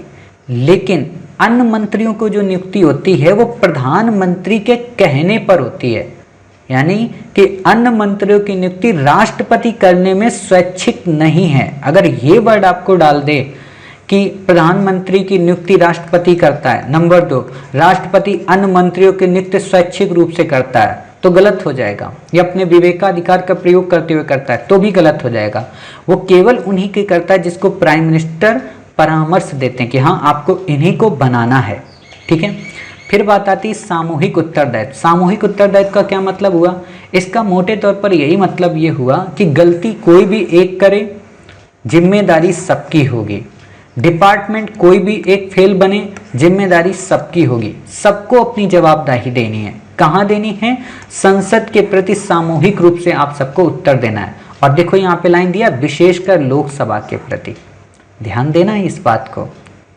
मैंने आपको यही समझाना चाह रहा था उतनी देर से कि जो लाइन वहाँ पे आपको देती है ना संसद, तो उस लाइन में भी एक कंडीशन है। और यूपीएससी ऐसे क्वेश्चन आपको देती नहीं है, बट अगर आपको दे, जब आपको लगे कि हाँ आपको ऑप्शन में ये नहीं दिया है कि लोकसभा के प्रति उत्तरदायी होती है और वहाँ पे संसद दिया है, तो आप संसद का यूज कर सकते हैं। लेकिन अगर वहाँ पे आपको लोकसभा ऑप्शन में दिया है तो आप वहाँ पे उपयोग नहीं करेंगे। ठीक है, तो आपको देखो यहाँ पे क्या दिया, मंत्रियों का संसद के प्रति सामूहिक उत्तरदायित्व होता है, विशेषकर लोकसभा के प्रति गठबंधन के समय। ठीक है, मतलब जो लोकसभा होती है उसमें इस तरीके की जिम्मेदारी ज्यादा होती है। ठीक, प्रश्न उठता है सामूहिक उत्तरदायित्व का सिद्धांत का मतलब क्या होता है? इसका सामान्य सा मतलब ये होता है कि कोई भी मंत्री या कोई भी व्यक्ति कोई भी कृत्य करता है तो उसके लिए सबके सब उसमें जिम्मेवार होते हैं। और इससे होता क्या है कि प्रधानमंत्री के जो नेतृत्व वाली जो मंत्रिपरिषद है वो अविश्वास को प्रस्ताव पारित कर हटाई भी जा सकती है। मतलब लोकसभा अगर ये देखती है, मान लीजिए सबकी रिस्पॉन्सिबिलिटी है और सभी उसमें अगर साथ नहीं दे पा रहे, तो अन्य जो सदस्य हैं वो अविश्वास प्रस्ताव पत्र लाके प्रधानमंत्री के नेतृत्व वाली मंत्रिपरिषद को हटा भी सकते हैं। ठीक, राजनीतिक एकरूपता। राजनीतिक एकरूपता का मतलब कि सामान्य तौर पर अगर गठबंधन की सरकार नहीं है तो अधिकांश एक ही पार्टी के लोग होते हैं। जैसे आप बीजेपी को देख रहे हो तो बीजेपी की अलायंस पार्टी है क्या? एनडीए। ठीक है, एनडीए में कई सारे दल शामिल होते हैं। ठीक है, उसी का एक दल है बीजेपी। जैसे आप कांग्रेस का नाम सुनते होंगे। ठीक है, तो ये सारी चीजें हैं, यूपीए जिसको बोलते हैं। ठीक है, तो ये अलग अलग हैं, गठबंधन है इनके बड़े बड़े छोटी छोटी पार्टियों के साथ मिलके जो क्षेत्रीय पार्टियां होती हैं। क्लियर? तो वही चीज है कि एक ही पार्टी है तो राजनीतिक एकरूपता बनी रहती है। दोहरी सदस्यता होती है, ये बच्चे नहीं समझ पाते हैं दोहरी सदस्यता का क्या मतलब। अच्छा एक बात बताओ, आप में से किस किस ने शपथ ग्रहण समारोह प्रधानमंत्री मोदी जी का देखा था? आपने देखा होगा कि जब वो शपथ ले रहे थे मोदी जी, ठीक है, तो उनको शपथ कौन दिलाया था बताइए? सिंपल सी बात है, उनको शपथ दिलाई थी प्रेसिडेंट ने। लेकिन आपने एक और चीज देखी होगी, उनके साथ साथ अन्य मंत्रियों को भी वहां पे शपथ मिली थी। इतनी बातें क्लियर हो गई। फिर आप बताइए कि अगले 2 से 3 दिन बाद वो सब लोग कहाँ गए थे? वो सब लोग गए थे लोकसभा में। और जब लोकसभा में गए थे तो एक स्पीकर नियुक्त किया गया था, उसका क्या नाम था? Pro tem speaker. कौन उसे नियुक्त करता है? उसे राष्ट्रपति नियुक्त करता है। किस लिए नियुक्त करता है? कुछ समय के लिए करता है। कुछ समय के लिए वो क्या करता है? जो भी नए सदस्य चुनकर आते हैं उन सबको वो शपथ दिलाता है। ध्यान देना इस पे, उन सबको शपथ दिलाता है। तो जो भी नए मेंबर आए थे उसमें प्राइम मिनिस्टर भी थे, उन्होंने भी शपथ ली। जितने ये मंत्री बने बैठे थे इन्होंने भी सबने शपथ ली, सभी लोगों ने शपथ ली। और अब की बार का जो शपथ ग्रहण समारोह था वो मूर्खतापूर्ण ज्यादा था, क्षेत्रवादिता से ज्यादा प्रेरित था और फूहड़ता का ज्यादा बड़ा प्रतीक था। आप कह रहे होंगे सर इतने मतलब तल्ख स्वर आपने क्यों यूज किए? इसलिए मैंने यूज किए कि मुझे वहाँ पे एक चीज़ बड़ी खराब लगी पूरी उस डिबेट में। हालांकि ना तो मैं कांग्रेसी हूँ, ना ही मैं बीजेपी का पार्टी का हूँ, किसी का भी नहीं हूँ, बट ये थिंकिंग वाली बात है। हम जब सोचते हैं, आपने देखा होगा कि उसमें क्या था कि हर एक व्यक्ति, कोई संस्कृत में आके शपथ ले रहा है, कोई ईश्वर के नाम पे शपथ ले रहा है, ठीक है, कोई वहाँ पे अपने गुरु के नाम पे शपथ ले रहा है, कोई वहाँ पे अपनी लोकल लैंग्वेज में शपथ ले रहा है, ठीक है ना, लोकल। अब एक बात बताओ, यही जब चीज़ें आप करते हो लोकल, संसद में रह के, संसद में सब कुछ है जबकि, तो क्षेत्रवाद नहीं बढ़ावा बढ़ता है एक तरीके से इनडायरेक्टली, ठीक है। और यहाँ दुर्भाग्य देखिए कि जब श्रीमती आपकी देखिए सोनिया गांधी जी जब वो आई तो उन्होंने जानते हो शपथ, अब एक लोग तो यही सोच रहे थे वो इंग्लिश में लेंगी, ठीक है, इटली में लेंगी, इटालियन है, ठीक है। उन्होंने जब हिंदी में शपथ ली तो सब हंस रहे थे। मतलब ये सोचने वाली बात है कि आप उस इंसान पे हंस रहे हो जो सत्ता में रह चुकी है, जिसने खुद प्रधानमंत्री का पद नहीं लिया था। समझ रहे हो ना? तो इस फुहड़ता से बचना चाहिए। तो वो जो वहां पे उन्होंने शपथ ली दोबारा, उस शपथ को कहते हैं क्या? दोहरी सदस्यता। समझ गए? एक तो मंत्री बनने की जो सदस्यता मिली वो आपको, और दूसरी जो विधायक की जो शपथ ली वो। मंत्री और विधायक की शपथ दोनों को हम कहते हैं क्या? दोहरी सदस्यता, ठीक है। तो एक मंत्री का भी वो संसद का सदस्य बनता है और एक उसका भी सदस्य बनता है। क्लियर? तो इतनी बातें समझ गए। फिर एक क्वेश्चन आपसे ये पूछा जा सकता है, क्या कोई व्यक्ति मंत्री बन सकता है? हाँ, बन सकता है। कितने दिन तक? 6 महीने तक। 6 महीने के अंदर अंदर उसे चुनाव करके चुनाव जीतना पड़ेगा और या मनोनीत होना पड़ेगा, नॉमिनेट होना पड़ेगा, दोनों में से किसी भी एक सदन का सदस्य होना पड़ेगा। ध्यान देना, मंत्री जो होता है जरूरी नहीं है कि केवल लोकसभा के लोग ही मंत्री बने, राज्यसभा के हैं वो भी मंत्री बन सकते हैं, नॉमिनेटेड हैं यानी कि मनोनीत हैं वो भी मंत्री बन सकते हैं, एंग्लो इंडियन हैं वो भी मंत्री बन सकते हैं, ठीक है। आपको पता है 2 एंग्लो इंडियन मनोनीत किए जाते हैं कहाँ पे? लोकसभा में, और 12 को नॉमिनेट किया जाता है कहाँ पे? राज्यसभा में, ठीक है। तो ये 12 भी बन सकते हैं, ये 2 भी बन सकते हैं, इससे ज़्यादा आपको नहीं याद रखना है। फिर बात आती प्रधानमंत्री का नेतृत्व। सरकार को कौन लीड करता है? पीएम लीड करते हैं, इसमें बताने की जरूरत है नहीं, ठीक है, सत्तारूढ़ दल के वो नेता होते हैं। फिर इसमें जो इंपॉर्टेंट बात है वो क्या? कि निचले सदन का विघटन होता है। देखो, निचला सदन का मतलब होता है लोकसभा, उच्च सदन का मतलब होता है राज्यसभा। उच्च क्यों कहते हैं? क्योंकि उसमें जितने भी लोग होते हैं, बूढ़े, बुजुर्ग, बुद्धिजीवी, श्रेष्ठ, सामान्य के, उच्च कुल के लोग, या खेल में, प्रतिस्पर्धा में, कला में अच्छे ज्ञानी टाइप के लोग, वो जाते हैं, इसलिए हम कहते हैं वो उच्च सदन है। निम्न सदन का मतलब लोकसभा, जिसमें नॉर्मल पीपल चुनकर जाते हैं, जैसे चाय बेचने वाले हमारे देश के प्रधानमंत्री जी, ठीक है। तो सिंपल सी बात है, सभी लोग कहते हैं, खुद ही बोलते हैं मैं चाय बेचने वाला हूँ। तो वही बात है, लोकसभा इस चीज़ को रिप्रेजेंट करती है। अब देखो एक बात बताओ, 70 साल में मोदी जी हमेशा एक चीज़ की बुराई करते रहते हैं कि 70 साल में कुछ नहीं हुआ, 70 साल में कुछ नहीं हुआ, देश ही हो गया। 70 साल की ही तो देन है भाई साहब कि भारत का संविधान ऐसा है कि एक चाय बेचने वाले को भी देश का प्रधानमंत्री बना देता है। सोच सकते हो, 70 साल की ही तो देन है कि आप एक राज्य के 4 बार लगातार मुख्यमंत्री रहे। 70 वर्ष की ही तो देन है, नहीं तो जो पार्टी सत्ता में आई थी, ठीक है ना, चाहती तो डिक्टेटरशिप स्टेब्लिश कर सकती थी, पूर्ण बहुमत था और 15 साल तक लगातार पूर्ण बहुमत था। और आपको शायद नहीं पता होगा, आप में से अधिकांश बच्चों को, कि जो पंडित जवाहरलाल नेहरू कांग्रेस जब पार्टी बनी, ठीक है, और जब प्रधानमंत्री बने तो इनकी कैबिनेट में, इनकी सरकार के तो लोग थे ही थे, इनके विपक्ष के लोग भी ज़्यादातर थे। और आपको पता होना चाहिए वही कांग्रेस पार्टी है जिसने अटल बिहारी वाजपेयी को विदेश मंत्री बना के यूएन भेजा था। समझ सकते हो? तो सोच सकते हो विपक्ष के लोगों को भी तरजीह दी गई थी, मतलब पार्टी की विचारधारा से ऊपर उठकर।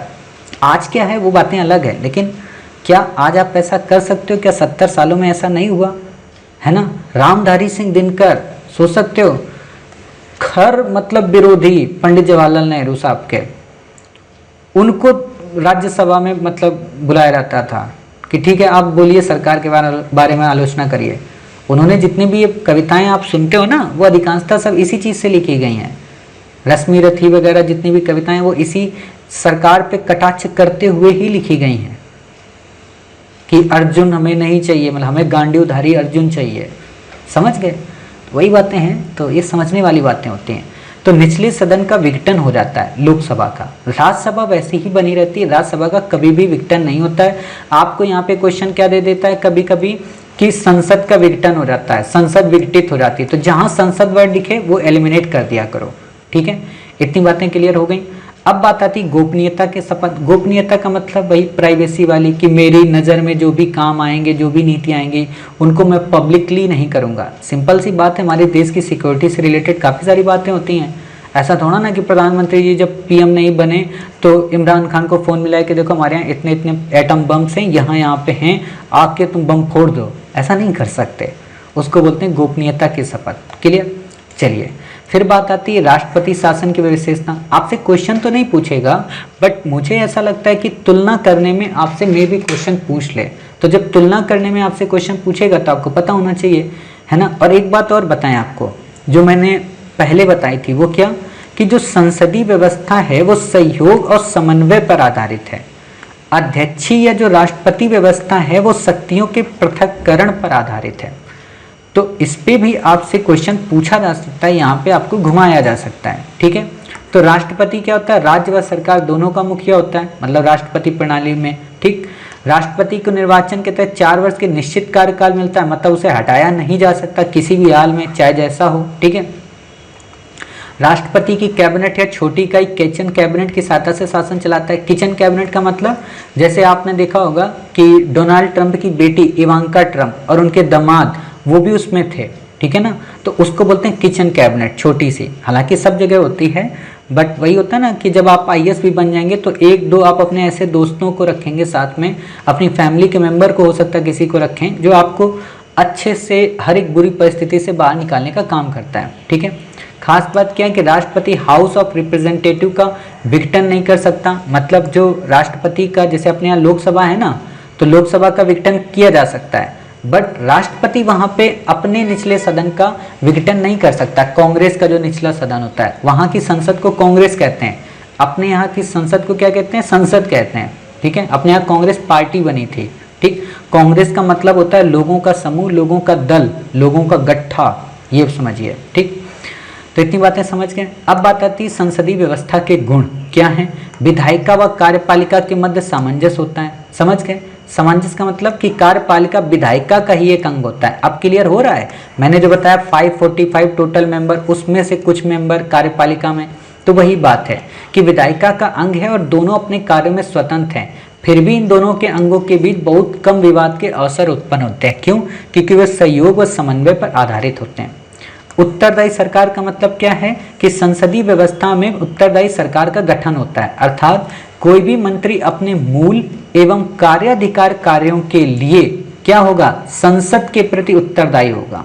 ठीक है, अब यहाँ पे ध्यान देना, ये जो संसद वर्ड है, तो ये उत्तरदायी यहाँ पे आएगा संसद का, लेकिन वहां पे आपका जो उत्तरदायी होगा वो लोकसभा होगा। ठीक है, कार्यपालिका और विधायिका का। मंत्री जो होगा वो संसद के प्रति उत्तरदायी होगा। कंफ्यूज नहीं होना है आपको, देखो जब क्वेश्चन आता है ना उस हिसाब से आप इसको डील करेंगे तो और अच्छे से आप समझ पाएंगे, नहीं तो आप ऐसे कंफ्यूज रहेंगे। ठीक, अगर आपको ऑप्शन में दे दे लोकसभा तो लोकसभा सही रहेगा, अगर ऑप्शन में प्रायोरिटी उसमें उसी को रखना है, ठीक है, संसद दे दे तो लोकसभा ही सही होगा, ये वाला गलत हो जाएगा। अगर आपको लोकसभा ना दिया हो संसद दिया हो तो फिर यही सही होगा। ठीक है, वो प्रायोरिटी पे होता है। और यूपीएससी ऐसे क्वेश्चन पे बड़ी विवाद में रहती है। जैसे आपको पता होना चाहिए, एक क्वेश्चन यूपीएससी ने दिया था 2019 में, विवाह की स्वतंत्रता का अधिकार से संबंधित आर्टिकल है, तो आर्टिकल 19 भी है और आर्टिकल 21 भी है। अब ये यूपीएससी पे डिपेंड करेगा कि 19 को मानेगी 21 को मानेगी, जबकि सुप्रीम कोर्ट ने दोनों आर्टिकल को एक साथ लेते हुए ही अपना डिसीजन दिया था हादियाबाद में। तो वो बड़े उलझाने वाले क्वेश्चन हो जाते हैं। तो उस समय यही होता है कि जो यूपीएससी माने वही हमको मानना पड़ता है, लेकिन नज़दीक का 21 ही ज़्यादा रहता है। ठीक है, चलिए फिर बात आती है संसद मंत्रियों पर विभिन्न तरीकों जैसे प्रश्नकाल, चर्चा, स्थगन प्रस्ताव, अविश्वास आदि के माध्यम से नियंत्रण करती है। प्रश्नकाल क्या होता है, स्थगन प्रस्ताव क्या होता है, अविश्वास क्या होता है, इन सबको हम अपने 22वां जो टॉपिक आएगा संसद का उसमें कवर करेंगे, यहाँ पे नहीं बताएंगे। बस यहाँ पे मैं इतना ही बता देना चाहता हूँ, यूपीएससी ने एक बार क्वेश्चन पूछा है कि मंत्रियों पर किन किन तरीकों के माध्यम से नियंत्रण लगाया जा सकता है संसद के द्वारा। ठीक है, तो उसमें यही ऑप्शन आपको दिए थे, प्रश्नकाल, स्थगन प्रस्ताव, अविश्वास। तो आप बता देना कि हाँ साहब ये चारों के चारों इसमें शामिल हैं। ठीक, फिर बात आती है निरंकुशता का प्रतिषेध। निरंकुशता का मतलब आप डिक्टेटरशिप नहीं बन सकते, मतलब कोई एक व्यक्ति सारी पावर को सेंट्रलाइज नहीं कर पाता। क्यों? क्योंकि अगर आपने जो ही सेंट्रलाइज करने की कोशिश की तो कार्यपालिका पर विधायिका निरंकुश लगा देगी, साथ ही सुप्रीम कोर्ट बैठा ही है। ठीक है, तो इतनी बातें हैं और अविश्वास प्रस्ताव पत्र आ ही जाता है। वैकल्पिक सरकार की व्यवस्था, मान लो अगर सरकार बहुमत खो गई, ठीक है, तो नई जो पार्टी है या जो पुरानी जो विपक्ष में बैठी है वो कई और लोगों के साथ में मिलकर गठबंधन करके नई सरकार बना सकती है। अर्थात इसमें ये नहीं होता है कि हमने लोकसभा का चुनाव कराया और पहली पार्टी कोई बहुमत की नहीं बन पाई तो हम चुनाव फिर से कराएंगे, फिर से नहीं होगा।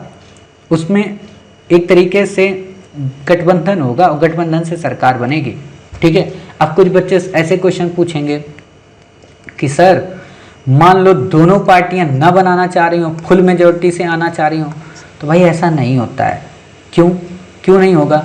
लोकसभा जो चुनाव लड़ता है ना, बहुत पैसा लगता है उसमें, हर एक पार्टी का, इसका भी लगा होता है। ठीक है, और फिर वही बात है, चोर तो दोनों हैं, चाहे ये हो चाहे ये हो। इन्होंने भी कहा था कि जब आएंगे तो रॉबर्ट वाड्रा को जेल में डालेंगे, और ये भी कह रहे कि जब हम आएंगे तो अमित शाह मोदी जी जेल में होंगे। कोई नहीं जाता है जेल में। ठीक है, मेरे बाबूजी एक बात बोलते हैं कि सब एक ही रंगमंच के कलाकार हैं, कोई अपना रूप अलग रख के आ जाता है, कोई रावण का वेश रखता है तो कोई राम का रखता है। ठीक है, जब उसकी पार्टी आती तो वो उसको ध्यान में रखते हैं, और इतनी अंडरस्टैंडिंग होती है सब में कि देख भाई हम लोग सब कुछ करेंगे लेकिन इंडिविजुअल रूप से किसी पे अटैक नहीं करेंगे। ठीक है, तो वही बात है।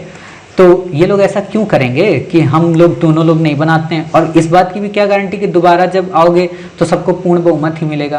तो इसलिए कोऑपरेशन हो जाता है नॉर्मल तौर पे। ठीक, अब देख लो शिवसेना और कांग्रेस कभी सोच सकते थे जिंदगी में कभी एक होंगे, मतलब एक कट्टर हिंदुत्ववादी और एक कट्टर धर्मनिरपेक्ष पार्टी। ठीक है, और फिर भी दोनों सत्ता चला रहे, अच्छी चला रहे सत्ता, है ना। तो वही होता है कि राजनीति में ना सब कुछ संभव है, यही लाइन होती है, राजनीति में सब कुछ संभव है। व्यापक प्रतिनिधित्व की बात होती है, मतलब काफ़ी सारे लोग इसमें पार्टिसिपेट करते हैं, बल्कि राष्ट्रपति जो होता है, राष्ट्रपति जो शासन प्रणाली होती है उसमें सीमित वो होता है, उसमें इतना ज़्यादा नहीं होता है, क्योंकि राष्ट्रपति को डायरेक्टली जनता उसमें नहीं चुनती है। ठीक है, तो इतनी बातें हो गई। अब बात आती है इसकी व्यवस्था के दोष क्या है? अस्थिर सरकार, जब चाहे तब सरकार गिर जाती है। आपने देखा होगा कि 1998 के टाइम पीरियड पर अटल बिहारी वाजपेयी जी की सरकार गिर गई थी। ठीक है, और वो किस लिए गिरी थी? जयललिता जी के कारण, एक सीट के कारण। ठीक है, और वो भी किसने धोखा दिया था आपको पता है? इस समय जो पार्टी में बढ़िया नेता के पद पे हैं, क्या नाम है उनका? सुब्रमण्यम स्वामी। ये उस समय मतलब जयललिता जी ने कह दिया तो इन्होंने सीट से ही विपक्ष में वोटिंग कर दी थी बीजेपी के। नीतियों की निश्चितता का अभाव, आज मोदी जी हैं तो प्रधानमंत्री जनधन योजना चल रही है, प्रधानमंत्री ये चल रहा, प्रधानमंत्री वो चल रहा है। जब कल कांग्रेस पार्टी आ जाएगी, आम आदमी पार्टी आ जाएगी तो दूसरी योजनाएं नाम से आने लगेंगी। मोदी जी हैं तो दीनदयाल उपाध्याय चल रहे, कांग्रेस आएगी तो इंदिरा गांधी और गांधी चलेंगे, ठीक है। मंत्रिमंडल की निरंकुशता, कई बार क्या होता है कि पूर्ण बहुमत होता है तो कैबिनेट निरंकुश हो जाती है। जैसे हम एनआरसी वापस ही नहीं लेंगे, सीए वापस ही नहीं लेंगे, जो किसान का बिल है वो भी नहीं वापस लेंगे, जाओ जो करना हो सो कर लो, है ना। तो वही बात है, तो आपको इतना बस पता ही है। शक्ति पृथक्करण के विरुद्ध, जैसे हम देखते हैं ना कि विधायिका की शक्ति अलग है, कार्यपालिका की अलग है, लेकिन सिंपल सी बात आपको पता हो कि कैबिनेट जो बनती कहाँ से बनती है, विधायिका और कार्यपालिका दोनों के नेताओं से होती है। तो इसको हम कैसे कह सकते हैं कि विधायिका और कार्यपालिका अलग अलग है? भाई जो कार्यपालक नियम बना रहा, नीतियां बना रहा है, तो उसको कौन अप्रूवल प्रोवाइड कर रहा? विधायिका। और विधायिका में कौन बैठा है? 310 मेजोरिटी में ऑलरेडी बैठे हैं। तो आप अगर 10 लोगों ने कोई कानून बनाया तो इन्होंने तो तुरंत पक्ष में आपको वोट दे दिया और आप जीत गए। तो इससे शक्ति का पृथक्करण भी वायलेट हुआ। क्यों? क्योंकि विधायिका का काम था कि इसके द्वारा जो भी नियम बनाएगा उसको चेक करना, लेकिन इसने चेक ही नहीं किया, बस तुरंत ऐसे करके थपथपा दिया। ठीक है, आवाज़ आती है मेरी मैच की? आप लोगों को लग रहा होगा संसद में बैठ के तो वीडियो नहीं बना रहा हूँ कहीं। ठीक है, तो ऐसे इतनी बातें समझ गए। फिर बात आती है अकुशल व्यक्तियों द्वारा संस्कार का संचालन। अब इस लाइन को तो क्या ही बताया जाए। आपने देखा होगा कि हमारे यहाँ हिस्ट्री ऑप्शनल के सब्जेक्ट के, समझ सकते हो, शशिकांत दास जी हैं और इस समय वो इकोनॉमी ऑप्शनल का सब्जेक्ट डील कर रहे हैं, आरबीआई। ठीक है, आप स्मृति ईरानी जी को देख सकते हो, डिग्री पे बहुत ज़्यादा डिस्टर्बेंस हुआ, ठीक है, तो उनको एचआरडी से हटा के उनको टेक्सटाइल पे भेज दिया गया था। क्लियर? अब पता नहीं कहाँ होंगी, नहीं पता है, और ना ही आपको याद रखना है कौन कहाँ पे, ये नहीं पूछता आपसे।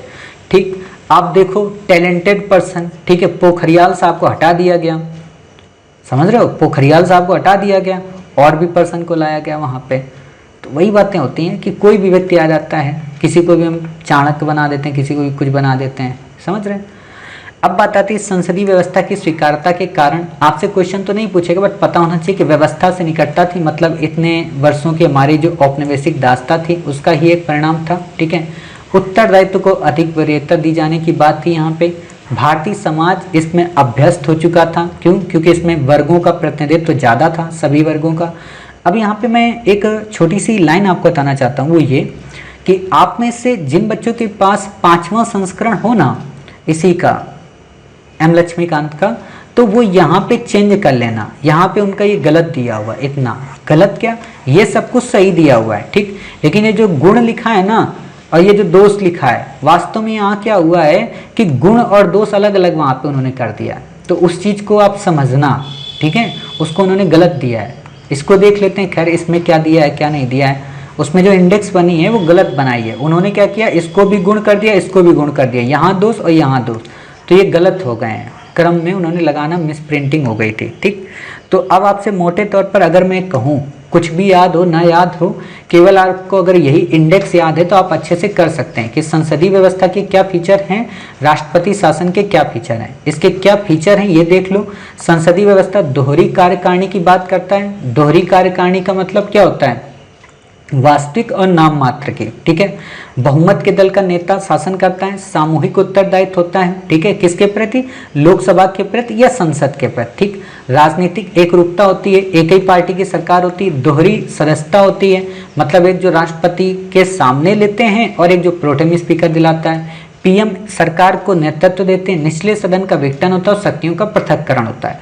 आपको इन्हीं में से दे देगा कि कौन सी विशेषता संसदीय शासन व्यवस्था की नहीं है, तो आप बता देना सभी हैं। यहाँ पे क्या है, एकल सदस्यता, राजनीतिक एकरूपता नहीं, उत्तरदायित्व का अभाव होता है, मतलब यहाँ उत्तरदायित्व नहीं होता है। आपको ऐसे भी क्वेश्चन दे देगा कि संसदीय व्यवस्था में सामूहिक उत्तरदायित्व होता है जबकि राष्ट्रपति में उत्तरदायित्व का अभाव होता है। संसदीय व्यवस्था में दोहरी सदस्यता होती है जबकि राष्ट्रपति शासन में एकल सदस्यता होती है। ठीक है, तो ऐसे आपको याद रखना है। इसमें एकल कार्यकारिणी होती है, ठीक है, मतलब जो राष्ट्रपति है वही राज्य का प्रमुख है, वही सरकार का प्रमुख है। लेकिन संसदीय व्यवस्था में राज्य का प्रमुख अलग है और सरकार का प्रमुख अलग है। ठीक, राष्ट्रपति में विधायिका को पृथक रूप से निश्चित अवधि के लिए निर्वाचित किया जाता है, मतलब इसमें फिक्स है कि 4 साल का टेन्योर है तो 4 साल का ही टेन्योर रहेगा। बट हमारे यहाँ क्या है कि कल ही सरकार गिर सकती है। ठीक है, बस ये है कि इधर से उधर विधायक हो जाए। राष्ट्रपति का नियंत्रण होता है, यहाँ पे प्रधानमंत्री होता है। निचला सदन विघटित नहीं होता, यहाँ पे विघटित होता है। शक्तियों का विभेद होता है, यहाँ पे शक्तियों का मिश्रण होता है, कहें कि समन्वय होता है। ठीक है, इतनी बातें क्लियर हो गई। अब बात आती, देखो विशेषताओं का मतलब ही गुण होता है। ठीक है, गुण क्या है कि विधायिका और कार्यपालिका के बीच सामंजस्य होता है, उत्तरदायी सरकार होती है, निरंकुशता पर रोक लगती है, व्यापक प्रतिनिधित्व होता है। राष्ट्रपति शासन की विशेषता क्या होती है? स्थायी सरकार होती है, नीतियों में निश्चितता होती है, शक्तियों के विभाजन पर आधारित होती है, विशेषज्ञों द्वारा सरकार। कुछ बच्चे जानते हो क्या होता होगा, जब इधर को ऐसे पढ़ते होंगे तो उनको लगता होगा अरे भाई ये विशेषता कैसे आ गई, मतलब यहाँ पे आलोचना कैसे आ गई, है ना। तो इसको भी कायदे से इन्होंने गलती की, ये गुण को इनको ऊपर रखना चाहिए, दोष को यहाँ नीचे रखना चाहिए था। ठीक है, तो ये सिमिलर हो जाते हैं, समझ गए। तो आप ऐसे पढ़िएगा क्रॉस करके कि यहाँ पे इनके गुण हैं तो यहाँ पे इनके गुण हैं। ठीक, फिर बात आती दोष क्या है? संसदीय व्यवस्था के अस्थायी सरकार है, मतलब सरकार में उतना स्थायीपन नहीं है, नीतियों की निश्चितता नहीं है, शक्तियों के विभाजन के विरुद्ध है। क्यों? क्योंकि जैसा कि मैंने आपको बताया कि विधायिका के मेंबर ही कई बार कार्यपालिका में होते हैं और होते ही हैं। अकुशल व्यक्तियों को सरकार द्वारा संचालन होता है। ठीक है, इसके क्या दोष हैं? विधायिका व कार्यपालिका के मध्य टकराव भी देखने को मिलता है। बेचारा पूरा टर्म 4 साल तक रहा, 4 साल तक उसके खिलाफ महाभियोग आते रहे। गैर उत्तरदायी सरकार होती है, वो बोलता है ठीक है जो हम कर रहे हैं सो कर रहे हैं। गैर उत्तरदायी नेतृत्व की भावना होती है और सीमित प्रतिनिधित्व होता है, मतलब छोटे से वर्ग का ही इसमें प्रतिनिधित्व होता है, व्यापक जनसंख्या नहीं होती है। ठीक है, तो इस तरीके से आपकी इंडेक्स कंप्लीट हो गई, आपका रिवीजन भी हो गया, समझ गए। अब आपसे इससे ज़्यादा क्वेश्चन नहीं पूछेगा। बाकी आपको यहाँ पे याद रखने की कुछ भी ज़रूरत है नहीं और ना ही आपको याद रखने की आवश्यकता है। ठीक, अब जब इतनी बातें हो गई तो बात आती है भारत और ब्रिटिश मॉडल में क्या डिफरेंस है।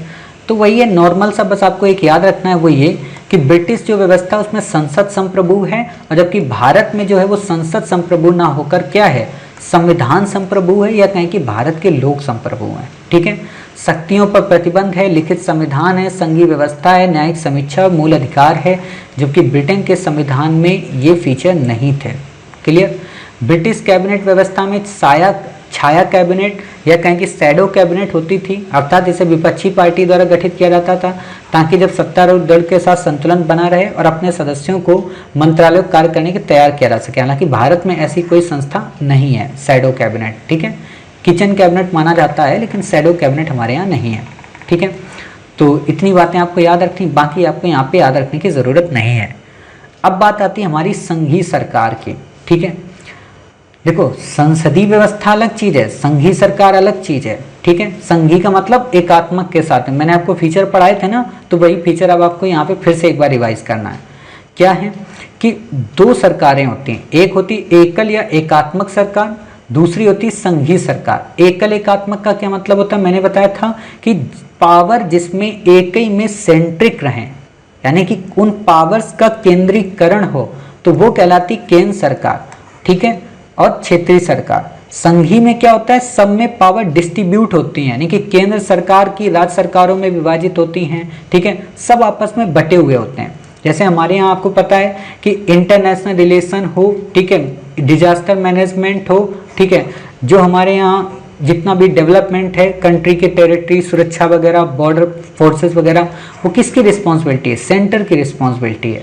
ठीक है, स्टेट की अपने लोकल लेवल पे स्टेट डिजास्टर मैनेजमेंट से रिलेटेड कई सारे प्रोविजन हैं। तो वही बातें हैं, इससे ज़्यादा आपको नहीं याद रखना है। बात आती है कि संघीय मॉडल जो होती है वो राष्ट्रीय सरकार को संघ सरकार या केंद्रीय सरकार या संघीय सरकार के रूप में जाना जाता है और क्षेत्रीय सरकार को राज्य या प्रांतीय सरकार के रूप में जाना जाता है। जैसे हमारे यहाँ उत्तर प्रदेश में सरकार हो गई, ठीक है, हमारे यहाँ मध्य प्रदेश में सरकार हो गई, हमारे यहाँ बिहार में सरकार हो गई, झारखंड में सरकार हो गई, तो राजस्थान में सरकार हो गई। नाम इसलिए सबके लेने पड़ते हैं क्योंकि अधिकांश बच्चे सब जगह के हैं, तो सोच रहे थे सर राजस्थान का नाम नहीं लोगे क्या, सर झारखंड का नाम लेने से आपको शर्म आती है क्या, तो इसलिए सारे बोल देते हैं। पश्चिम बंगाल भी हो गया, चलो कुछ बच्चे पश्चिम बंगाल के भी हैं ना, ठीक है, तो सारे उत्तर भारत के जितने भी स्टेट हैं, अब कोई साउथ का भी होगा तो उसका भी मान लेते हैं। ठीक, तो यही बातें हैं।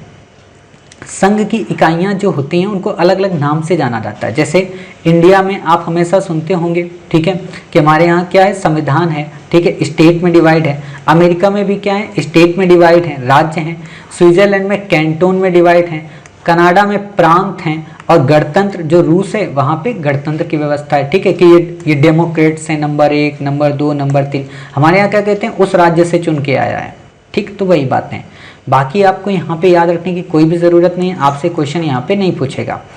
बात आती है कि भारत के संविधान में संघीय सरकार व्यवस्था को अपनाया गया है और इसको अपनाने के लिए 2 कारण अपनाए। आपसे इस पे क्वेश्चन जरूर आ सकता है कि भारतीय संविधान में संघीय व्यवस्था अपनाने के कारण थे, नंबर 1 देश का बृहदाकार सामाजिक सांस्कृतिक विविधता, ठीक है। नंबर 2 आपसे क्वेश्चन पूछेगा, ठीक है, नंबर 2 आपसे क्या पूछेगा यहाँ पे, नंबर 2 यहाँ पे यही हो गया कि बृहदाकार और सामाजिक सांस्कृतिक विविधता, ठीक है। तो बृहदाकार, नंबर 2 सामाजिक सांस्कृतिक विविधता, आप कहोगे बिल्कुल सही है साहब, ठीक। तो इतनी बातें आपको क्लियर हो गई। बाकी आपको यहाँ पे याद रखने की आवश्यकता नहीं है, ये इंडेक्स ऑलरेडी आपको याद नहीं रखना क्योंकि ये बड़ी उबाऊ टाइप की इंडेक्स है, ठीक है। हो सकता है, नहीं हो सकता है, ऐसा नहीं क्वेश्चन पूछता यूपीएससी। यूपीएससी सिंपल सा क्वेश्चन पूछेगी, संघीय सरकार के लक्षण हैं दोहरी सरकार, लिखित संविधान, संविधान सर्वोच्च, कठोर संविधान, स्वतंत्र न्यायपालिका, द्विसदनीय विधायिका। आप कहोगे बिल्कुल साहब आप सही बोल रहे हो, शक्तियों का विभाजन, बिल्कुल सही। एकात्मक में क्या होता है सर, एकल सरकार होती है, संविधान लिखित हो भी सकता है, नहीं भी हो सकता है, शक्तियों का विभाजन नहीं होता है, संविधान सर्वोच्च नहीं होता है, कठोर संविधान की जगह पे क्या होता है, लचीला संविधान होता है, यानी कि अनम्य की जगह पे नम्य होता है, स्वतंत्र न्यायपालिका हो भी सकती है, नहीं भी हो सकती है, और द्विसदनीयता जरूरी नहीं होगी ही, ठीक है। तो आप ऐसे समझ गए। बाकी आपको एकात्मक सरकार में ये वाले फीचर नहीं देता, आपको क्या दे देगा, केंद्र द्वारा राज्यपालों की नियुक्ति, एकल नागरिकता आपको दे देगा, ठीक है ना। तो ऐसे क्वेश्चन वो आपको देता है। अखिल भारतीय सेवाएं तो आप बता दोगे कि एकात्मक। अब इसीलिए एक क्वेश्चन यूपीएससी ने मेंस पे आपसे पूछा क्या, कि भारतीय जो संविधान है वो अर्धसंघीय है या परिसंघ है। तो इसका मतलब ही यही होता है कि कुछ यहाँ से हमने लिए, कुछ यहाँ से लिए, और इन दोनों फीचर को मिलाकर जो हाइब्रिड फीचर बना वो कहलाता है हमारा अर्धसंघीय, ठीक है। बाकी जब मेंस कराएंगे तब पढ़ाएंगे, अभी प्रीलिम के लिए इतना है। क्वेश्चन आपसे ये पूछा जा सकता है क्या कहीं संघ शब्द का प्रयोग किया गया, तो नहीं भाई साहब, पूरे कॉन्स्टिट्यूशन में कहीं पर भी संघ शब्द का प्रयोग नहीं किया गया, जबकि आर्टिकल 1 में हमने क्या कहा है, भारत राज्यों का संघ है। और इसका क्या मतलब है, कई बार आपको बताया है कि भारतीय संघ राज्यों के बीच सहमत का परिणाम नहीं है। जैसे अमेरिकन जो कॉन्स्टिट्यूशन है उसमें कहा था कि भाई हम 13 के 13 लोग आके मिलते हैं और मिलकर एक राज्य बनाते हैं, एक देश बनाते हैं। लेकिन इंडिया में ये नहीं था, इंडिया में पटेल साहब थे, बोले कि ना तुम्हें मिलना ही पड़ेगा, ठीक है। तो वही बात है, राज्यों को अधिकार नहीं कि वह स्वयं को संघ से पृथक कर लें। आज जैसे लोग नहीं कहते हैं खालिस्तान जिंदाबाद, लोग कहते हैं कि नागालैंड जिंदाबाद, लोग कहते हैं तमिल प्रदेश जिंदाबाद, कन्नड़ वासी जिंदाबाद। मतलब इसको एडिट करके मत भेज देना किसी को, ठीक है। तो लोग मेरे को ही कहें कि सर आप जिंदाबाद क्यों लगा रहे थे, ठीक है। या जो लोग भारत के बारे में मतलब अलग अलग अखंडता और एकता को तोड़ने की बात करते हैं, ठीक है, तो वो कली को हो जाते। और हमारा जो बेचारा भारत इतना बड़ा देश है ना, ये छोटे छोटे टुकड़ों में बट जाता, मतलब ना जाने कितने पाकिस्तान हमारे यहाँ होते हैं, ठीक है ना।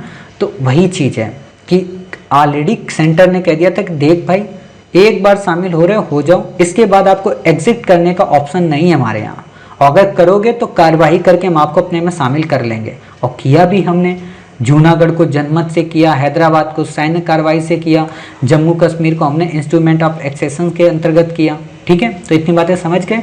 अर्थात अगर हम ये कहें कि भारत का जो संघ है वो अविभाज्य है, अर्थात भारत में स्टेट कहीं से अलग नहीं हो सकते संघ से, ठीक है। लेकिन ध्यान रखना भारत में जो कॉन्सेप्ट है ना वो क्या है कि विभाज्य राज्यों का अविभाज्य संघ। हम स्टेट को खत्म कर सकते हैं, मिला सकते हैं, लेकिन सेंटर को नहीं कर सकते। अमेरिका में उल्टा है, अमेरिका में अविभाज्य राज्यों का अविभाज्य संघ है कि वहाँ राज्य भी नहीं विभाजित हो सकते और वहाँ पे केंद्र भी नहीं विभाजित होगा। इतनी बातें क्लियर हो गई। चलिए प्रश्न उठता है कि भारत में जो संघीय प्रणाली है क्या वो ब्रिटेन से प्रेरित है? बिल्कुल भी नहीं, कनाडा से। कई बच्चे पढ़ तो लेते हैं इस लाइन को कि कनाडा से है, लेकिन क्यों है? क्योंकि कनाडाई जो संविधान है, कनाडाई जो संघीय व्यवस्था है, उसमें सेंटर को पावरफुल बनाया गया है, जबकि बाकी जहाँ पे वहाँ पे स्टेट पावरफुल है। जैसे अमेरिका में आप देखेंगे स्टेट पावरफुल है। आपने देखा होगा जब लॉकडाउन लगा था अमेरिका में, तो न्यूयॉर्क स्टेट ने ट्रंप को धमका दिया था, बोले देख भाई ट्रंप, ये तेरा पूरा अमेरिका नहीं है, ठीक है ना। हम चाहेंगे अगर लॉकडाउन हमारे स्टेट में लगेगा तो लगेगा, तुम कौन होते हो हमको बताने वाले, और तुम भी चुन के आए हो। ऐसी धमकी दी थी न्यूयॉर्क के जो वहाँ का प्रेसिडेंट था स्टेट का, समझ सकते हो। तो ये आप समझना है, बहुत बड़ी बात है कि धमकाना। तो यही चीज़ है कि कनाडाई मॉडल पे हमारे यहाँ आधारित है, ठीक। बाकी आपको यहाँ पे कुछ नहीं याद रखना है। प्रश्न उठता है कि संघीय व्यवस्था के फीचर क्या हैं, तो ये याद रखिए। द्वैत राज पद्धति, द्वैत राज पद्धति का मतलब दो प्रकार की राज पद्धतियाँ, एक तो संघ में केंद्र के द्वारा और राज्य में राज्य के द्वारा यानी कि मुख्यमंत्री के द्वारा, ठीक है। बाकी आपको नहीं याद रखना है। लिखित संविधान, कॉन्स्टिट्यूशन जो होगा वो लिखित होगा, ठीक है। और एक बात बताएं, भारत का जो कॉन्स्टिट्यूशन है वो हस्तलिखित है, ठीक है, प्रिंटेड नहीं है। क्लियर। इसका मैंने एक वीडियो आपको भेजा है, आप लोग प्लेलिस्ट में जाके यूट्यूब की देखिएगा, भारत दर्शन 2.0 सीरीज आपको शुरू में मिलेगी, तो उसी में इंडियन कॉन्स्टिट्यूशन के बारे में मैंने दिखाया है, ठीक है। ये विश्व का सबसे विस्तृत संविधान है।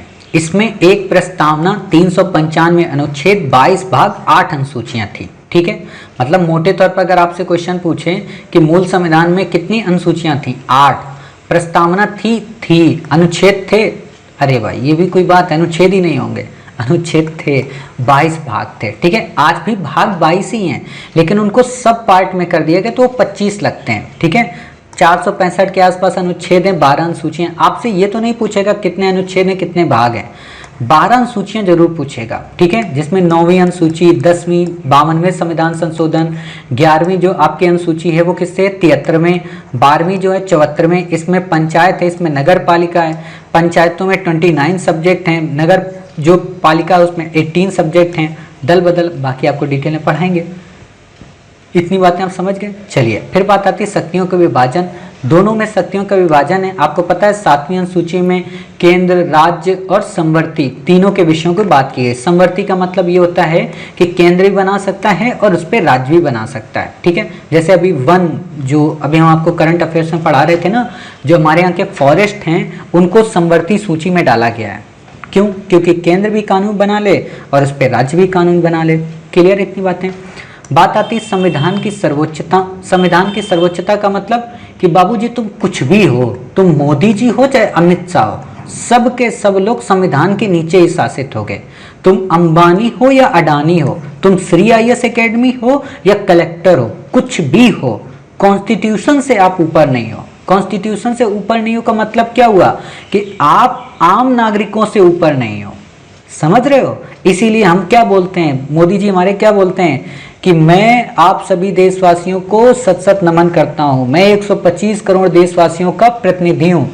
मोदी जी से एक चीज आप लोग सीखना हमेशा, जब आप कलेक्टर बनना ना तो एक चीज सीखना, अगर आपसे कभी मोदी जी की मुलाकात होगी तो आप उनसे ये बात जरूर कहना कि मोदी जी हमने आपसे एक चीज सीखी है, वो ये कि आप इतने बड़े पद पे हो, लेकिन देखो रियलिटी में अलग चीज है बट सामने कहना अलग चीज है कि लेकिन आज तक आपने कभी नहीं कहा कि मैं बहुत शक्तिशाली आदमी हूँ। हालांकि कोई भी नहीं कहता है, ठीक है ना, तानाशाही आपने दिखाई। हमेशा जब भी कहीं जाते हो, भले देश में कुछ भी हो रहा हो, लेकिन बाहर जाके आप यही कहते हो कि मैं 135 करोड़ भारतवासियों के द्वारा भेजा गया व्यक्ति हूँ, मैं तो कुछ भी नहीं हूँ, मोदी तो कुछ भी नहीं है, एक छोटा सा इंसान है। मोदी जी के स्टेटमेंट है। तो ये चीज़ सीखना। होता क्या, जब आप कलेक्टर बनते हो ना तो अपने आप को उस जिले का राजा समझ लेते हो। हालांकि आप लोग सोचेंगे सर बना तो दो एक बार पहले, फिर राजा समझेंगे या रंग समझेंगे, वो तो बात की बात है, पहले बनाओ तो बना देंगे इस बार, ठीक है। संविधान की सर्वोच्चता मतलब केंद्र या राज्य सरकार कोई भी कानून बनाएगा, उसकी इस व्यवस्था सुनिश्चित होनी चाहिए कि वो कानून संविधान के सम्मत हो, और अगर संविधान के सम्मत नहीं है तो उच्चतम न्यायालय और उच्च न्यायालय उसकी न्यायिक समीक्षा कर सकते हैं। क्या कहें, न्यायिक पुनर्विलोकन कर सकते हैं। न्यायिक पुनर्विलोकन और न्यायिक समीक्षा का मतलब क्या होता है कि जो भी कानून बनाया गया है, किसके द्वारा, संसद के द्वारा या राज्य विधानमंडल के द्वारा, उसकी संवैधानिकता की जांच करना। संवैधानिकता की जांच का मतलब कि क्या वो संविधान की आत्मा के अगेंस्ट है। जैसे संविधान क्या कहता है, धर्मनिरपेक्ष राज्य, और मान लीजिए आपने NRC और CA लिया है और धर्म के आधार पर भेद करने लगे, तो इस पर चुनौती दी जा सकती है। ध्यान देना, दी भी गई लेकिन उसको हटा दिया गया क्योंकि उसमें कई सारे और सब प्रोविजन भी उसमें इंसर्ट किए गए थे। तो इतनी बातें आपको याद हो गई। चलिए, इतनी बातें जब आपको याद हैं तब बात आती है क्या कठोर संविधान की। कठोर संविधान का क्या मतलब, इसमें तो मुझे कायदे से बताने की तो आपको ज़रूरत है ही नहीं कि कठोर संविधान का क्या मतलब होगा। संविधान संशोधन की जो प्रोसेस होगी वो अगर जटिल है तो हम कहते हैं कठोर संविधान है। इसका दूसरा वर्ड क्या है, अनम्य। ठीक है, तो ये पता है आपको, तो इससे ज़्यादा आप यहाँ पे क्या बताएंगे आपको। संविधान संशोधन तो कल पढ़ा ही दिया था। फिर बात आती है स्वतंत्र न्यायपालिका। स्वतंत्र न्यायपालिका का क्या मतलब कि जो जुडिशरी है उसको इंडिपेंडेंट रूप से वो चुनी जाएगी। समझ रहे हो, ऐसा नहीं है कि आप NJAC का गठन कर दो और वो नियुक्त करे चीफ जस्टिस ऑफ इंडिया को, वो नहीं किया जा सकता। ठीक है, तो इसीलिए जुडिशरी ने NJAC जो एक्ट था जो 98 के अंतर्गत आया था, अमेंडमेंट के अंतर्गत, उसे समाप्त कर दिया था क्योंकि वो स्वतंत्र न्यायपालिका के विचार का खंडन करता था। द्विसदनीय विधायिका बताने की जरूरत नहीं है कि लोकसभा और राज्यसभा होती हैं। ठीक है, ऑलरेडी लोकसभा को निम्न सदन कहते हैं, राज्यसभा को उच्च सदन कहते हैं। राज्यसभा जो होती है वो भारत के राज्यों का प्रतिनिधित्व करती है और जो लोकसभा होती है वो भारत के लोगों का प्रतिनिधित्व करती है। राज्यसभा हमेशा हालांकि कम शक्तिशाली होती है जबकि लोकसभा जो होती है अधिक शक्तिशाली होती है। बाकी हम आपको संसद वाले टॉपिक में इस टॉपिक को और डिटेल में पढ़ाएंगे। ठीक है, अब बात आती है संविधान की एकात्मक विशेषताएं। केंद्र इसमें सशक्त होता है। ठीक है, हमारे यहाँ क्या है, केंद्र सशक्त ही तो बनाया गया है। ठीक, राज्य अनश्वर नहीं है, मतलब राज्य को आप समाप्त नहीं कर सकते हो किसी भी हाल में। ठीक है, जबकि भारत में क्या है, भारत में आप राज्य को समाप्त कर सकते हो। ठीक है, भारत में राज्यों को क्षेत्रीय एकता का अधिकार नहीं है। ठीक, साथ ही एकल संविधान। एकल संविधान का मतलब संघ एवं राज्यों का एक ही संविधान होगा। समझना, संघ एवं राज्यों का एक ही संविधान होगा। अब एक बात बताओ, अच्छा भारत में एकल संविधान है कि दोहरा संविधान है? एकल संविधान है, ध्यान रखना। हाँ, एक चीज़ और बताओ, मेरे दिमाग में देखो अभी बुद्धि आई। ठीक है, मतलब अभी बुद्धि का मतलब पहले नहीं थी। ठीक है, अभी बुद्धि आई। क्या बुद्धि आई? अभी तो मैं आपको क्या बता रहा हूँ कि क्वेश्चन आपसे ये जरूर पूछा जा सकता है, ठीक है, कि संघीय व्यवस्था के लक्षण क्या हैं और अध्यक्षीय के क्या लक्षण हैं, या एकात्मक के और संघीय के क्या लक्षण हैं। आपसे ऐसे भी क्वेश्चन पूछा जा सकता है कि भारतीय संविधान के कौन कौन सी विशेषताएं हैं, जो कि मैंने पहले बताया था, और वहां पे अगर एकल संविधान दे दे तो गलत करके मत आना। ठीक है ना, कि नहीं नहीं भाई जी ये तो ना राष्ट्रपति शासन की व्यवस्था थी, तो गलत हो जाएगा। आप लगा के आना सर एकल संविधान है, सर एकल नागरिकता है, एकीकृत नागरिक न्यायपालिका भी है, अखिल भारतीय सेवाएं भी हैं, है ना। तो बता देना साहब ये चारों के चारों फीचर हैं। इसीलिए हम क्या कहते हैं, इंडियन जो कॉन्स्टिट्यूशन है वहां पे संघात्मक के साथ साथ एकात्मक के भी लक्षण हैं। तो जब इंडियन कॉन्स्टिट्यूशन की विशेषता पे क्वेश्चन आए तो ये सारे आ जाएंगे। इंडियन कॉन्स्टिट्यूशन के संघात्मक पे लक्षण आए तो ये नहीं आएंगे। इंडियन कॉन्स्टिट्यूशन पे एकात्मक पे लक्षण पूछेगा ही नहीं। क्लियर? तो बिल्कुल क्रिस्टली कॉन्सेप्ट क्लियर रखना अपने, ये दिमाग में ना हो कि हाँ कॉन्सेप्ट में उलझ रहे हैं। संविधान का लचीलापन, ठीक है, लचीलापन का क्या मतलब हुआ, नम्य। ठीक है, क्या नम्य का मतलब, संविधान संशोधन की प्रोसेस 2013 या 14 में यूपीएससी ने एक ऐसा ही क्वेश्चन पूछा है कि संविधान में नम्यता और अनम्यता से आशय है, तो आप बता देना। राज्य प्रतिनिधित्व में समानता का भाव, जैसे अमेरिकन कॉन्स्टिट्यूशन में क्या होता है कि हर एक को इक्वली डिस्ट्रीब्यूट किया गया है, लेकिन यहाँ पे क्या है कि राज्य प्रतिनिधित्व में समानता नहीं दी जाती है। ठीक है, यहाँ पे एक बात मैं बताना चाहता हूँ, यहाँ पे कुछ तो गड़बड़ हुई है इस लाइन में। राज्य की जनसंख्या के आधार पर राज्यसभा में प्रतिनिधित्व दिया जाता है, अतः 1 से 31 तक की भिन्नता है। अमेरिका में राज्यों के प्रतिनिधित्व के सिद्धांत को उच्च सदन में पूर्ण रूप में महत्ता दी जाती है। इस तरह अमेरिकी सीनेट में 100 सदस्य होते हैं। ठीक है, यह सिद्धांत छोटे राज्यों के सुरक्षा कवच के समान होता है। देखो यहाँ पे ये ध्यान रखना कि राज्य प्रतिनिधित्व में समानता का अभाव का यहाँ पे ये मतलब ये दर्शा रहा है कि लोकसभा जो होती है, जो उच्च सदन होता है, उसमें अलग अलग प्रतिनिधित्व, उसमें समान प्रतिनिधित्व नहीं होता है। मान लीजिए जैसे न्यूयॉर्क है, न्यू जर्सी है, ठीक है, या आपका एक पेंसिल्वेनिया है, ये मान लीजिए 3 है, या कैरोलिना है। यहाँ पे जैसी जनसंख्या होगी वहाँ पे वैसा ही वोटिंग राइट होगा, उतने ही प्रतिनिधि वहाँ से चुन के जाएंगे। जो इनका कौन सा सदन है, निम्न सदन, हाउस ऑफ रिप्रेजेंटेटिव। उच्च सदन में सब इक्वल रहेंगे। क्लियर? तो ये फीचर यहाँ पे ध्यान देना, और यही हमारे यहाँ भी फीचर है। हालांकि हमारे यहाँ तो दोनों में फीचर यही है, लोकसभा में भी और राज्यसभा में भी। आपातकालीन उपबंध बताने की जरूरत नहीं है, इसे हम आगे आपको पढ़ाएंगे। इसी के बाद हमारा आपातकाल ही टॉपिक है, अगली जो क्लास आएगी। एकल नागरिकता बताने की जरूरत नहीं है कि हमारे यहाँ इसमें क्या होती है, एकल नागरिकता होती है। ठीक है, एकीकृत न्यायपालिका, एकीकृत न्यायपालिका का मतलब भारतीय संविधान में एक क्रम वाइज है। नीचे मैंने आपको बताया था ग्राम न्यायालय, ऊपर जिला न्यायालय, फिर सत्र न्यायालय और फिर आपका हाई कोर्ट और फिर ऊपर सुप्रीम कोर्ट, यानी कि एक तरीके का ये ट्रिंगल बना होता है। पहले मुझे सेशन कोर्ट नहीं पता होता था, मतलब सत्र न्यायाधीश, लेकिन मुकदमा लड़ते लड़ते लड़ते लड़ते ये सारी बातें पता हो गई। ठीक है, चलिए अखिल भारतीय सेवाएं, इसको बताना जरूरी है क्या? मतलब अगर इसको आप नहीं जानते हो कि आईएएस कौन है, आईपीएस कौन है, ठीक है, तो समझ सकते हो। चलिए इतनी बातें हो गई। पहले मैं जानते हो क्या समझता था कि जो आईएएफ लोग लिखते हैं, ठीक है, और आईएएस लिखते हैं, तो कुछ लोग गांव में जब मैं उनसे कहता था कि मैं आईएएस वालों को ट्रेंड करता हूँ, तो एक सज्जन महोदय तो बड़ा भड़क गए। क्यों? वो रोज देखते थे कि बगदादी आईएएस वालों को ट्रेंड कर रहा है, ठीक, और सीरिया में वो उधम मचाए हुए। तो एक दिन आके वो मेरे पिताजी से शिकायत की है कि देखिए सर, आपका लड़का ना, आपको पता है? पिताजी ने बोला क्या? बोले आपका लड़का आईएएस वालों को ट्रेनिंग करवाता है। सोच रहे हो कभी भी यहाँ पे पुलिस आ सकती, कभी भी देश की सिक्योरिटी आपके अगेंस्ट आप कर रहे हो, आप देशभक्त नहीं हो, आप राजद्रोही हो, मतलब न जाने क्या क्या बोलती है। पिताजी बोले अखबार लेके आओ। लेके आए अखबार।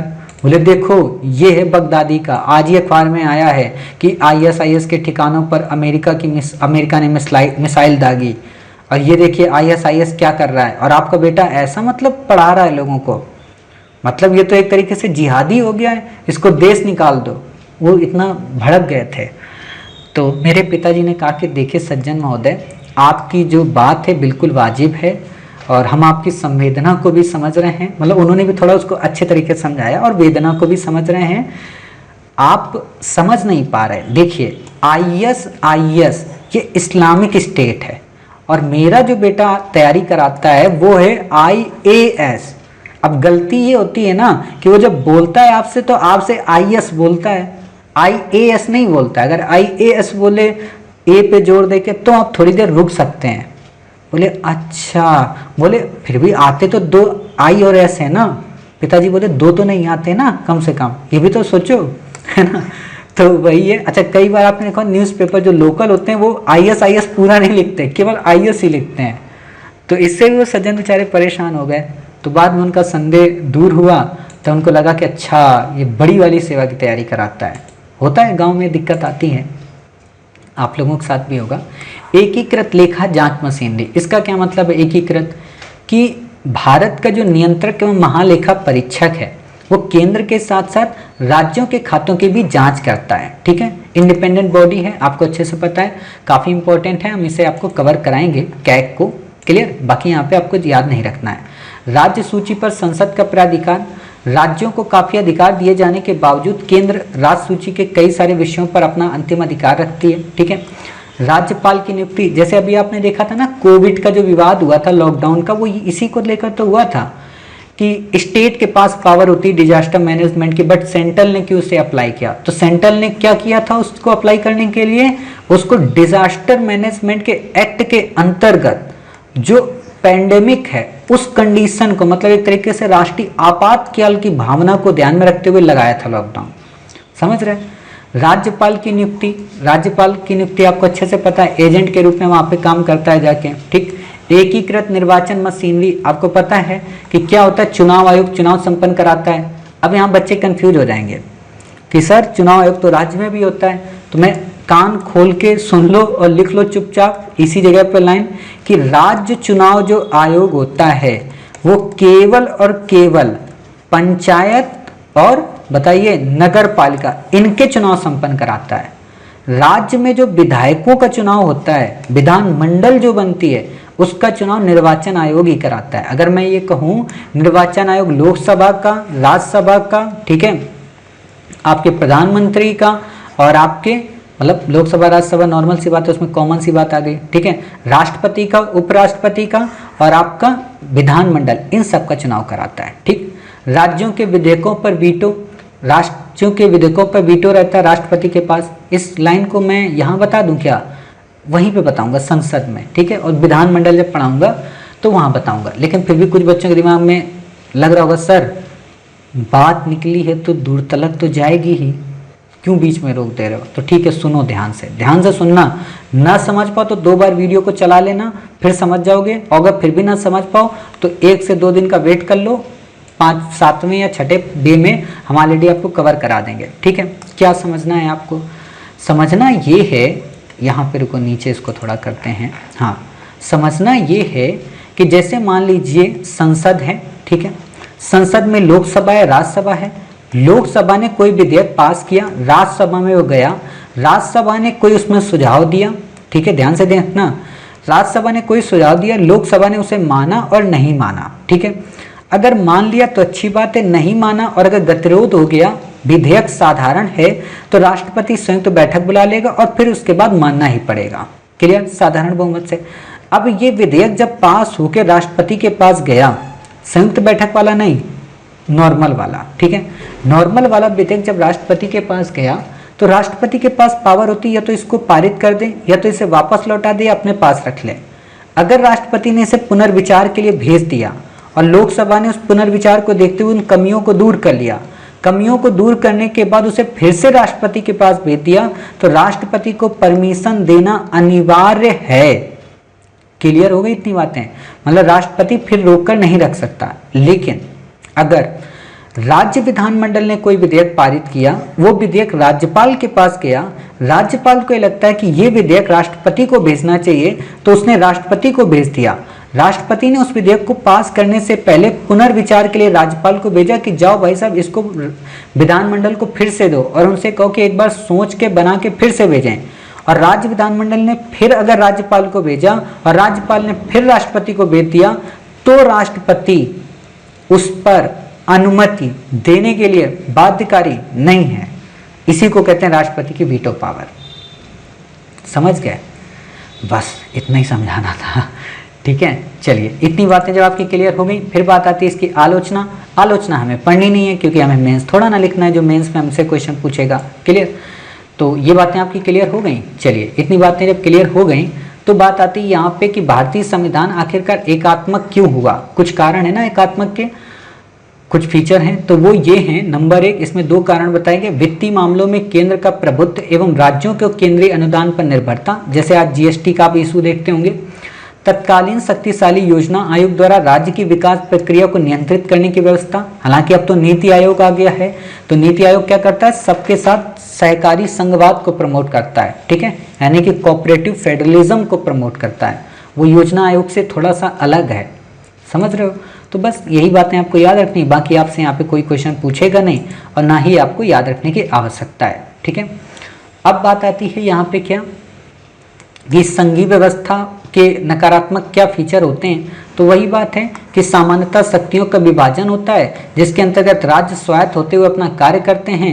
राष्ट्रीय एकता की आवश्यकता में विशेष परिस्थितियों के तहत एक मजबूत संघीय सरकार भी बनाई जाती है, अर्थात संघीय व्यवस्था में चेक एंड बैलेंस ज़्यादा होता है। क्लियर? इतनी बातें हो गई यहाँ पे, इससे ज़्यादा आपको नहीं पढ़ना है। अब बात आती है यहाँ पे केंद्र और राज्य संबंध की, काफ़ी इंपॉर्टेंट है और काफ़ी कम पढ़ना है। आपको लग रहा होगा सर काफ़ी इंपॉर्टेंट भी बोल लो और बोल लो काफ़ी कम पढ़ना है। हाँ, तो बिल्कुल सही बात है। क्या संबंध का मतलब क्या होता है? एक दूसरे से रिश्ते। रिश्ते का मतलब शादी थोड़ा ना कहते हैं पीएम मोदी कि हाँ आज उत्तर प्रदेश वालों से शादी कर ली, रिश्ता लेके गए, गोद भराई है आज उत्तर प्रदेश के साथ, ऐसा नहीं होता है। ठीक है, संबंध का मतलब होता है विचार और व्यवहार, सरकार का सहयोग कि हम आएंगे तो बिजली आएगी, हम आएंगे तो ये आएगा, है ना। लालू प्रसाद जी का आपने सुना था ना, कितना बढ़िया कमेंट किए थे मोदी जी पे, बिजली आई बिजली गई, है ना, 70 1 बोले 70 बोले, ऐसे बोलते थे ना मोदी जी। तो वही बात है, तो वही चीज़ है, इसी को संबंध बोलते हैं। भारत का संविधान अपने स्वरूप में संघीय है। समस्त शक्तियां विधायी, कार्यपालिका, वित्तीय केंद्र और राज्यों के मध्य विभाजित हैं, न्यायिक शक्तियां नहीं विभाजित हैं। यहाँ पे आपसे क्वेश्चन पूछ देगा कि भारतीय संविधान में केंद्र और राज्यों के मध्य शक्तियों का विभाजन है। नंबर 1 विधायी, कार्यपालिका, वित्तीय और न्यायिक। तो आप कहोगे नहीं बाबूजी केवल 3 का, न्यायिक तो एक ही है। जो मूल अधिकार इंडियन कॉन्स्टिट्यूशन में है वो स्टेट में भी मूल अधिकारी होंगे, ऐसा थोड़ा ना उसमें वो डीपीएसपी बन जाएंगे, तब तो दिक्कत हो जाएगी ना। संविधान में एकल न्यायिक व्यवस्था की स्थापना की गई है, यानी कि एक ही सिंगल जुडिशरी है। केंद्रीय कानूनों की तरह राज्य को भी वो कानून लागू होने करने पड़ते हैं। ऐसा नहीं है कि आर्टिकल जो 14 है वो स्टेट के लिए नहीं है, सबके लिए है, ठीक है। तो इसी को बोलते हैं केंद्र संबंध। मोटे तौर पर अगर हम बात करें तो केंद्र संबंध 3 बातों पर निर्भर करता है, विधायी, प्रशासनिक और वित्त, ठीक है, 3 बातों पर। आप लोगों को लग रहा होगा सर संबंध की बात करो तो कुछ हमारे पड़ोसियों के भी संबंध बता दो, कुछ हमारे आपके भी संबंध बता दो, तो ठीक है। देखो क्योंकि आप लोग भी थक जाते होगे ना, तो सोचते होगे थोड़ा तो कम से कम मास्टर बात कर लिया करो रुक के, रात दिन पढ़ाते ही रहोगे आप हमको, ठीक है। तो संबंध का मतलब क्या होता है? संबंध का मतलब आप ऐसे समझिए कि जैसे हमारा आपका क्या संबंध है। हमारा आपका एक तो संबंध है पढ़ाई का, ठीक है, कि हम आपको पढ़ाते हैं और आप पढ़ते हैं। दूसरा संबंध क्या है कि हमारी ये जिम्मेदारी है कि आपको हम पास करा के रहेंगे। तीसरा संबंध क्या है कि आप लोग मधुर मधुर गाने सुनते रहते हो डेली हमसे, तो हमें भी ये लगता है कि कम से कम चलो जो हमारे अलोकप्रिय गाने हैं उनको आप लोकप्रिय बना रहे हो। चौथा संबंध क्या है? हमारी आपकी बातचीत का, व्यवहार का, टोन का, ठीक है। किसी को ज़्यादा अच्छे लगते हैं, किसी को बहुत ही अच्छे लगते हैं, किसी को इतने अच्छे लगते हैं कि अच्छे ही लगते हैं, कमियां ही नहीं दिखती हैं, ठीक है। तो वही बात है, अपने संबंध है। अब यहाँ पे प्रश्न उठता है कि हमारा आपका कोई वित्तीय लेन देन है क्या? तो नहीं है। कुछ बच्चे कह देंगे सर है, चमन्नी उस दिन मैंने आपको दी थी आपने वापस ही नहीं की, ठीक है, तो कोई वित्तीय लेन देन नहीं है। कोई विधायी लेन देन है क्या? मतलब कोई लिखा पढ़ी में कानूनी प्रोसेस है क्या कि श्री IAS एकेडमी को हमें पढ़ाना ही पड़ेगा 10 साल तक? तो ऐसा कोई एग्रीमेंट नहीं है। क्या कोई प्रशासनिक एग्रीमेंट है क्या कि अगर नहीं पढ़ाया तो श्री IAS एकेडमी को बंद करना पड़ेगा? तो कुछ भी नहीं। तो मोटे तौर पर हम पढ़ेंगे इनको, लेकिन हमारा इनका आपसे कोई संबंध नहीं। हमारा संबंध आपसे क्या है? प्यार का, मोहब्बत का, पढ़ाई का, आपकी परेशानी को दूर करने का, ठीक है, बस इतना संबंध है। और नॉर्मल से हर लोगों का यही होता है। बाकी लोगों का क्या होता है? स्वार्थी का संबंध होता है। अच्छा इससे 50 रुपये मिल जाएंगे, चलो इसके दोस्ती बनाते हैं। अच्छा उसके पास आईफोन है, चलो इसको बॉयफ्रेंड बनाते हैं, उसको गर्लफ्रेंड बनाते हैं। अच्छा बड़ी सुंदर दिखती है, तो वो संबंध हो गया। चरित्र देख के, चित्र देख के, पैसा देख के, वो अलग संबंध होता है। और इसीलिए कहते हैं वो जो रिलेशनशिप होती है ना उसमें ब्रेकअप बहुत होते हैं, पैचअप भी बहुत होते हैं। हमसे आप लोग ब्रेकअप कर ही नहीं सकते हो, कितनी भी कोशिश कर लो। पता होगा कि ब्रेकअप करोगे तो आप ही का घाटा है, मेरा तो होगा नहीं, ठीक है ना। तो वही बात है, हालांकि हम खुद ही नहीं करते हैं। अगर आप में से कोई नाराज हो जाता है तो हम पर्सनली उसको फ़ोन करके नहीं कहते हैं कि भाई क्या हुआ, हमसे नाराज़ क्यों? भले गलती आपकी हो लेकिन माफ़ी हम मांगते हैं। क्यों? क्योंकि माफ़ी मांगने से कोई छोटा या बड़ा नहीं हो सकता, और जो माफ़ कर देता है उसका दिल बहुत बड़ा होता है। किसने कहा था? रास ने। किस मूवी में? कभी खुशी कभी गम में, ठीक। चलो देखते हैं विधायी संबंध, ठीक। संसद पूरे भारत या किसी भी क्षेत्र के लिए कानून बना सकती है। मोस्ट इंपॉर्टेंट लाइन है, संसद पूरे देश के लिए कानून बना सकती है। और जब संसद कानून बनाएगी किसी भी राज्य के लिए, किसी भी देश के लिए, तो जरूरी नहीं है कि वो राज्यों से परमिशन ले। बिना राज्यों के परमिशन के भी संसद पूरे देश में कानून लागू करवा सकती है। तो भारतीय क्षेत्र के राज्य इसमें शामिल हैं, केंद्र शासित भी इसमें शामिल है। राज्य विधानमंडल पूरे राज्य या राज्य के लिए किसी क्षेत्र के लिए कानून बना सकता है। ध्यान देना, संसद पूरे देश के लिए, राज्य विधानमंडल केवल अपने राज्य के लिए, पड़ोस वाले के लिए नहीं। मतलब योगी आदित्यनाथ जी ये नहीं कहेंगे कि अरे शिवराज बाबू आप खाली बैठे हो क्या, लाओ हम आपके यहाँ कानून बना देते हैं आके। ऐसा नहीं हो सकता है, ठीक है। राज्य विधानमंडल द्वारा निर्मित कानून राज्य के बाहर के क्षेत्रों में इंप्लीमेंट नहीं होंगे, ठीक है। केवल संसद अकेले अतिरिक्त क्षेत्रीय विधान बना सकती है। अतिरिक्त क्षेत्रीय विधान का मतलब कि एक्सटर्नल जो भी लॉज हैं, जैसे कोई व्यक्ति वैष्णो देवी में यात्रा करने नहीं जाएगा तो उत्तराखंड वाला ये नहीं कहेगा कि नहीं नहीं आप यात्रा करने आओ, देखते हैं कौन रोक रहा है।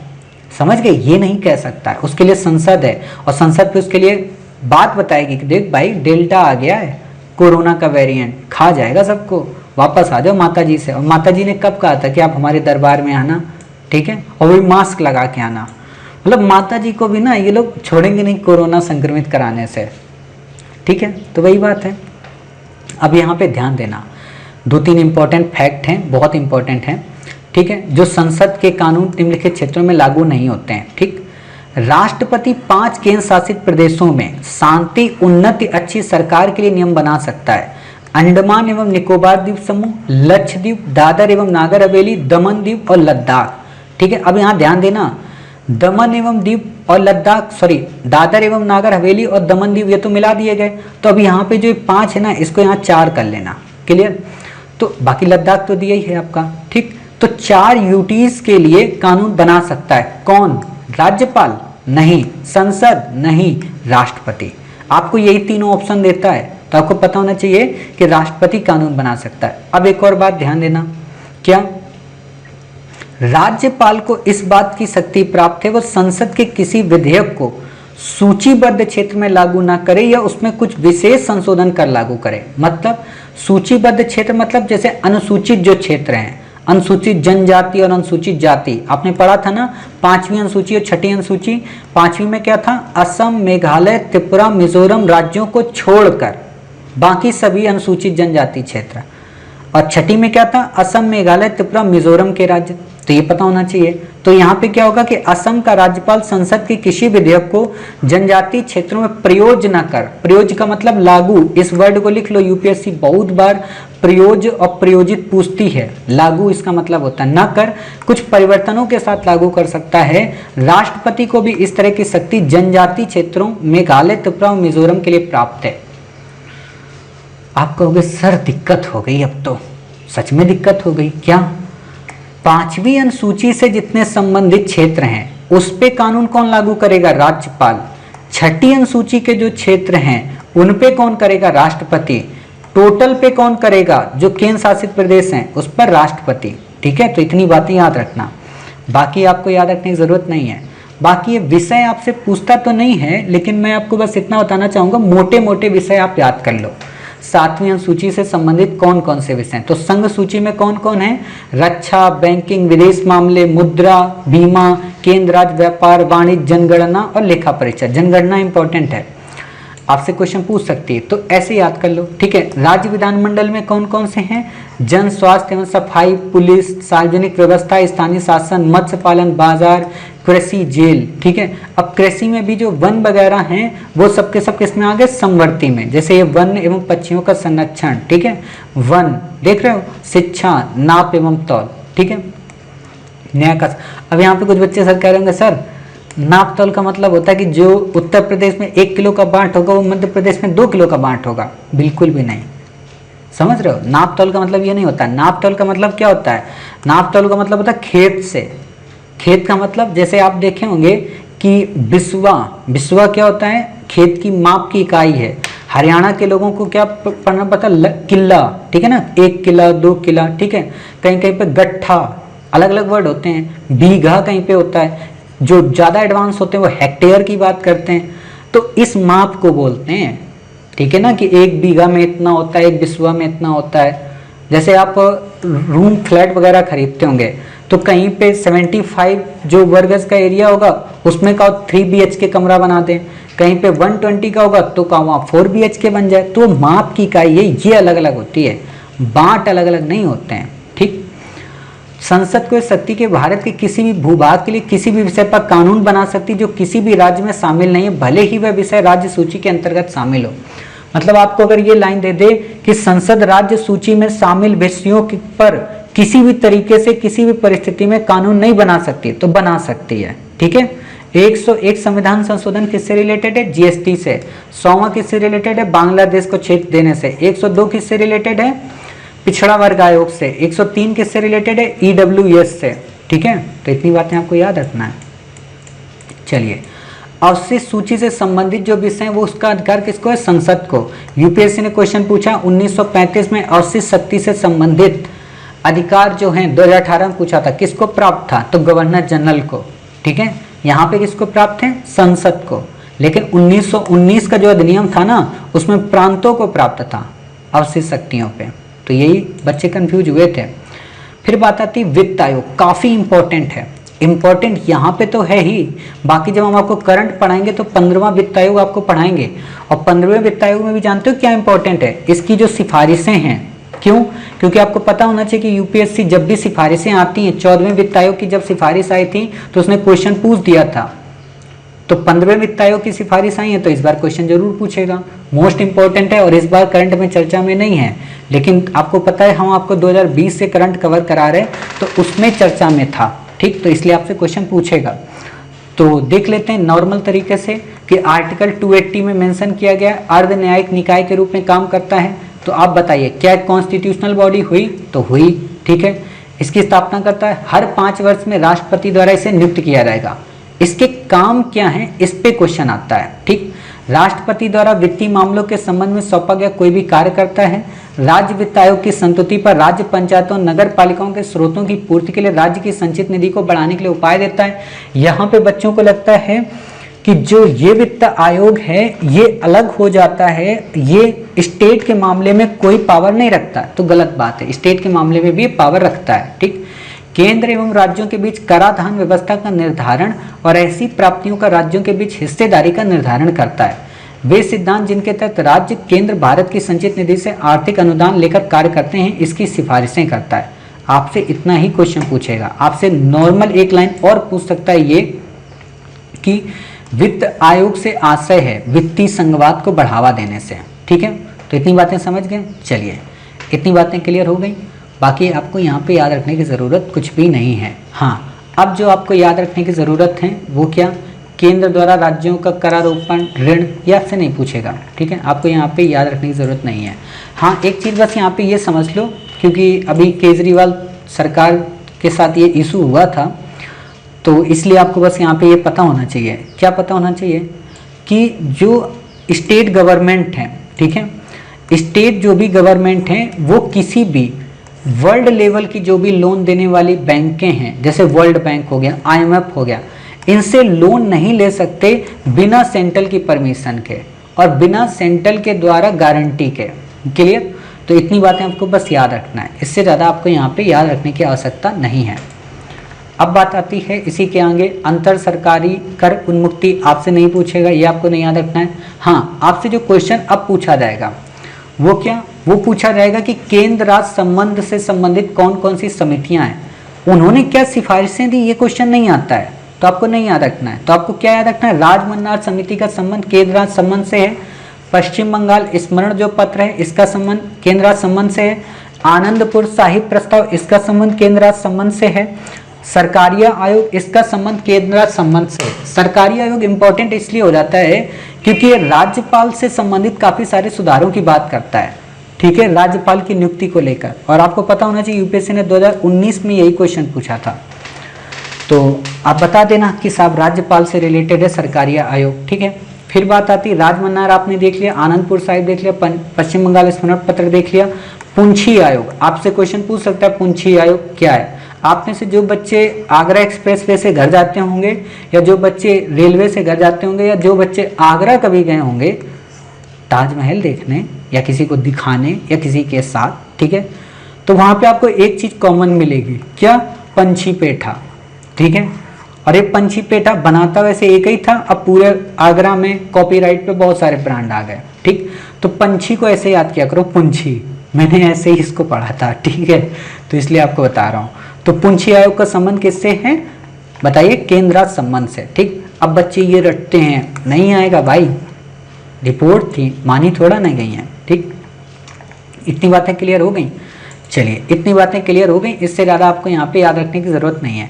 अच्छा, कमेंट बॉक्स में आप कुछ बताओगे? चलो अच्छा, बता देना।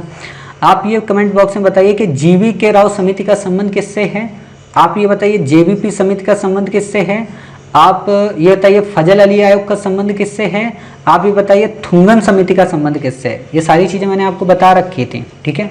तो आप कमेंट बॉक्स में बताइएगा। 4 क्वेश्चन आज दिए हैं आपको, ज़्यादा नहीं दिए हैं, रोना मत कोई भी, ठीक। अब हमारा जो लास्ट टॉपिक है काफ़ी इंपॉर्टेंट है, अच्छा है। क्या है? अंतर्राज्यीय संबंध के बारे में, ठीक है। अंतर्राज्यीय संबंध मतलब राज्यों के मध्य संबंध, ठीक है। अभी हमने पढ़ा था केंद्र राज्य संबंध, अब राज्यों के मध्य संबंध की बात क्या है। तो आप देखते होंगे कि राज्यों के मध्य काफ़ी सारे विवाद रहते हैं। जैसे कोविड-19 के टाइम पीरियड पे आपने एक बहुत बड़ा विवाद सुना होगा कि केरल के जो लोग थे, ठीक है, उनको कर्नाटक वाले अपने यहाँ आने नहीं दे रहे थे इलाज के कारण। क्यों? क्योंकि कर्नाटक में क्या था, बेंगलुरु में अच्छे अच्छे हॉस्पिटल हैं, तो केरल को मेडिकल सुविधाएं नहीं प्रोवाइड कराई जा रही थी, तो केरल के लोग नाराज हो गए थे। कई बार आपने देखा होगा तमिलनाडु, केरल, कर्नाटक के मध्य विवाद रहता है कावेरी जल को लेकर, है ना। तो वही बातें हैं। तो उसी चीज़ से डील करने के लिए कई सारी संस्थाओं का गठन किया गया, जिसमें एक संस्था थी अंतर्राज्यीय परिषद, दूसरी थी क्षेत्रीय परिषदें। क्वेश्चन आपसे इन्हीं दोनों में से आएगा, बाकी आपसे कोई क्वेश्चन नहीं पूछा जाएगा, ठीक है। तो इन्हीं दोनों को हमें याद करने की ज़रूरत है अच्छे तरीके से। क्लियर? चलिए, तो क्या क्या है अंतर्राज्यीय जल विवाद का कॉन्सेप्ट। आर्टिकल 262 में इस विवाद के बारे में बातें कही गई। क्या कहा गया है कि संसद कानून बनाकर अंतर्राज्यीय नदियों, नदी घाटियों के जल के प्रयोग, बंटवारे तथा नियंत्रण से संबंधित किसी विवाद पर शिकायत का न्याय निर्णय कर सकती है। संसद ये भी व्यवस्था कर सकती है कि ऐसे किसी विवाद में ना हो, ऐसे विवाद में ना हो उच्चतम न्यायालय ना ही कोई उच्च न्यायालय अपने अधिकार क्षेत्र का उपयोग करे। इसका क्या मतलब है? इसका मतलब ये है कि संसद अगर चाहे तो ये भी व्यवस्था कर सकती है कि इस विवाद को उच्च न्यायालय और उच्चतम न्यायालय में जाने से पहले ही उसे सॉल्व करने की कोशिश करे, ठीक है। और उसके लिए वो ट्रिब्यूनल्स का गठन करती है। ट्रिब्यूनल्स मोटे तौर पर एक तरीके से आप कह सकते हो कि कोर्ट्स ही होते हैं, लेकिन ट्रिब्यूनल्स पर्टिकुलर किसी एक स्पेसिफिक इशू को डील करने के लिए बनाए जाते हैं। जैसे जल विवाद को डील करने के लिए अलग ट्रिब्यूनल बनाए गए, ठीक है। महिलाओं से रिलेटेड केसेस से डील करने के लिए एक अलग ट्रिब्यूनल बनाया गया। जैसे आप लोग नाम सुनते होंगे फास्ट ट्रैक कोर्ट, जैसे अभी आपने सुना होगा 3-4 घटनाएं देश में हुई हैं, मतलब बहुत ही खराब घटनाएं हुई हैं देश में। सबसे बड़ी बात है कि ऐसी घटनाएं जो करते हैं उनके खिलाफ हमारा जो सिस्टम बड़ा लचीला है। जैसे दिल्ली में आपने सुना होगा एक 9 साल की बच्ची के साथ, ठीक है। आपने अभी सुना होगा कि एक कहाँ का एक क्षेत्र था, देवरिया का शायद, अब मुझे पता नहीं है, मतलब उतना कंफर्म नहीं हूँ मैं, ऐसे ही क्षेत्र है कहीं देवरिया का। तो वहाँ पे क्या हुआ कि एक बच्ची ने टॉप और जीन्स पहन लिया तो उसको मार के फेंक दिया, ठीक है। एक विवाद और अभी देखने को मिला है, अभी उत्तर प्रदेश का ही है, मेरठ का, हाँ मेरठ का ही विवाद है। उसमें एक लड़की के साथ मतलब फिजिकली वो किया गया, उसके साथ रेप किया गया, ठीक है। तो बहुत सारी घटनाएं हैं। तो ये सब मतलब इनके लिए अब जो बनाया जाएगा फास्ट ट्रैक कोर्ट, वो एक तरीके का ट्रिब्यूनल ही होता है। वो सुप्रीम कोर्ट और हाई कोर्ट से अलग हट के सुनवाई करेगा, काफ़ी क्विक एंड फास्ट मोड में, ठीक है। तो वही चीज़ें हैं। अंतर्राज्यीय जल विवाद अधिनियम केंद्र सरकार को अंतर्राज्यीय नदी या घाटी जल के संबंध में या 2 से 2 अधिक राज्यों के लिए एक अस्थायी न्यायालय, बता दिया। अस्थायी न्यायालय का मतलब केवल उसी इशू के लिए गठित होगा, फिर समाप्त कर दिया जाएगा। तो एक ट्रिब्यूनल बनाया जाएगा और उसका जो डिसीजन होगा अंतिम होगा और सभी पक्षों के लिए मान्य होगा, ठीक। अब यहाँ पे ध्यान देना, उस डिसीजन को सुप्रीम कोर्ट में चुनौती नहीं दी जा सकती अगर उसमें संवैधानिकता का अंग निहित नहीं है। अगर उसमें संविधान की परिभाषा से रिलेटेड कोई बात है तो उसको आप अपील कर सकते हो, ठीक है। बाकी उसमें आप अपील नहीं कर सकते। वही बातें यहाँ पे दी गई। अभी तक 8 अंतर्राज्यीय जल विवाद का गठन किया जा चुका है, आपसे नहीं पूछेगा। इंपॉर्टेंट यही है अंतर्राज्यीय परिषद, क्या कि आर्टिकल 263 में मेंशन है। जल्दी से बता दो, जब मैं आपसे कहता हूँ आर्टिकल में कोई बात मेंशन होती है तो क्या वो एक्ट होती है, या कहें क्या वो कॉन्स्टिट्यूशनल होती है, या वो स्टैच्यूटरी होती है? बिल्कुल सही आपने जवाब दिया कि सर जो आर्टिकल में मेंशन होती है वो बात वास्तव में क्या होती है, कॉन्स्टिट्यूशनल होती है। जो एक्ट में मेंशन होती है वो वास्तव में स्टैच्यूटरी होती है।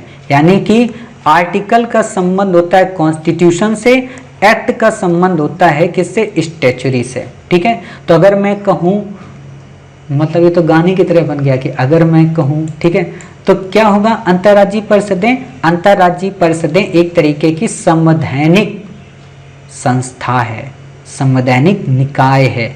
आपको ऑप्शन में तो यही देगा अंतर्राज्यीय परिषद क्या है, तो आप बता देना एक संवैधानिक या कहें कि निकाय है। नंबर 2, अंतर्राज्यीय परिषद की अध्यक्षता करते हैं राष्ट्रपति, नहीं बाबूजी। प्रधानमंत्री, बिल्कुल साहब। राज्य के मुख्यमंत्री, नहीं साहब, वो सब के सब रोटेशनल बेस पे क्या करते हैं, इसकी उपाध्यक्षता करते हैं। और एक बात मैंने आपको बताई थी, इसी इशू को लेकर वेस्ट बंगाल अपना नाम बदलना चाह रहा, बांग्ला करना वाला है, ठीक है। तो अब तो रिलेट हो जाएगा, इसी को हुकिंग टैग बोलते हैं। इतनी बार तो रटवा देते हैं, आप भूलोगे ही नहीं, ठीक है। तो अब आपको ये पता है, ये याद नहीं रखना है कौन कौन से विवाद हैं, ठीक है। तो इतनी बातें समझ गए। अब यहाँ पे 2-3 बातें बस ये याद रखना, जो भी अंतर्राज्यीय परिषद के अंतर्गत जो भी डिसीजन लिए जाते हैं वो सब के सब सलाहकारी होते हैं, बाध्यकारी नहीं होते। मतलब आप जबरदस्ती थोप नहीं सकते, मोदी जी ये नहीं कह सकते मानना पड़ेगा, नहीं मान सकते, ठीक है। तो सरकारिया आयोग की सिफारिश पर इसका गठन हुआ था, ठीक है। अंतर्राज्यीय परिषद का ये सलाहकारी एक निकाय होता है, ठीक है। वीपी सिंह के नेतृत्व वाली जनता दल सरकार ने इसका गठन किया था। यहाँ पे क्वेश्चन और बनाएगा कि सरकारिया आयोग के समय, तो आप कहोगे ठीक, वीपी सिंह की सरकार थी, बिल्कुल ठीक। कांग्रेस की सरकार थी, नहीं साहब, किसकी थी? जनता दल। देखो जनता दल वास्तव में जो आज बीजेपी पार्टी आप देखते हो ना, और जो छोटी छोटी पार्टी देखते हो, रामविलास पासवान जी की पार्टी देखते हो, ठीक है, और भी कई सारी छोटी छोटी पार्टियां, मतलब कांग्रेस के अलावा जितनी भी छोटी छोटी पार्टियां थी वो सब एक बड़ी पार्टी थी पहले जनता दल के रूप में, ठीक है। उनका जब टूटना हुआ 1998 के टाइम पीरियड पे, हालांकि जनता दल तो बाद में ही टूट गया था इस सरकार के बनने के बाद ही 1990 के आसपास, तो जो नई पार्टियां निकल कर आई तो वो बनती, कोई बीजेपी, कोई बीजू, है ना, तो सबके अलग अलग बन गई पार्टी, ठीक। तो वही चीज है जनता दल। तो आपसे क्वेश्चन यही पूछेगा, तो आप बता देना वीपी सिंह के नेतृत्व वाली जनता दल सरकार थी, सरकारिया आयोग था। इसके हेड प्राइम मिनिस्टर, सभी राज्यों के मुख्यमंत्री इसके सदस्य, विधानसभा वाले केंद्र शासित प्रदेशों के मुख्यमंत्री। यहाँ पे आपको दे देगा निम्न में कौन शामिल होते हैं, तो आप बता देना विधानसभा वाले केंद्र शासित प्रदेशों के मुख्यमंत्री, वो केंद्र शासित प्रदेश जहाँ के प्रशासक हैं वहाँ विधानसभा नहीं है, वो प्रशासक शामिल होंगे।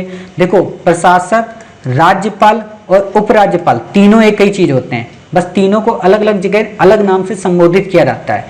जैसे प्रशासक को साउथ इंडिया में और अंडमान में संबोधित किया जाता है, उपराज्यपाल को दिल्ली में किया जाता है, राज्यपाल को अलग स्टेट में किया जाता है, ठीक है। राष्ट्रपति शासन वाले राज्यों के राज्यपाल प्रधानमंत्री द्वारा नॉमिनेटेड 6 कैबिनेट मिनिस्टर, ठीक है, गृह मंत्री सहित। तो इतनी बातें आप समझ गए। चलिए अब यहाँ पे ध्यान रखना कि अंतरराज्यीय जो परिषद है उसके अध्यक्ष तो प्राइम मिनिस्टर होते हैं, लेकिन इसमें एक स्थायी समिति होती है, ठीक है, इसमें एक स्थायी समिति होती है। उस स्थायी समिति के जो अध्यक्ष होते हैं वो केंद्रीय कैबिनेट मिनिस्टर होते हैं। समझ रहे हो? ये बातें आपको ध्यान रखना है। परिषद की एक वर्ष में कम से कम 3 बैठकें होनी चाहिए, हालांकि हो जाती हैं, इसमें कोई बात नहीं है, लड़ाई फिर भी देखने को मिलती है। फिर बात आती है यहाँ पे और कौन कौन होगा उस स्थायी समिति में, 5 कैबिनेट मिनिस्टर और 9 मुख्यमंत्री होंगे। बाकी आपको यहाँ पे याद रखना कुछ भी जरूरी नहीं है, ठीक है। यहाँ पे फिर बात आती है जो अगला इंपॉर्टेंट है, वो क्या है? ये कुछ भी इंपॉर्टेंट नहीं है, ये आपको पढ़ने की जरूरत ही नहीं है, आपसे क्वेश्चन यहाँ पे नहीं पूछेगा, ठीक है।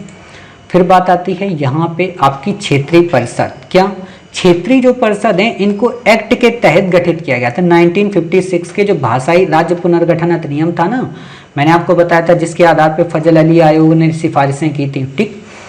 14 के बाद फिर अलग अलग स्टेट बने थे। तो वही बात है कि एक्ट के अंतर्गत क्षेत्रीय परिषदों का गठन किया गया।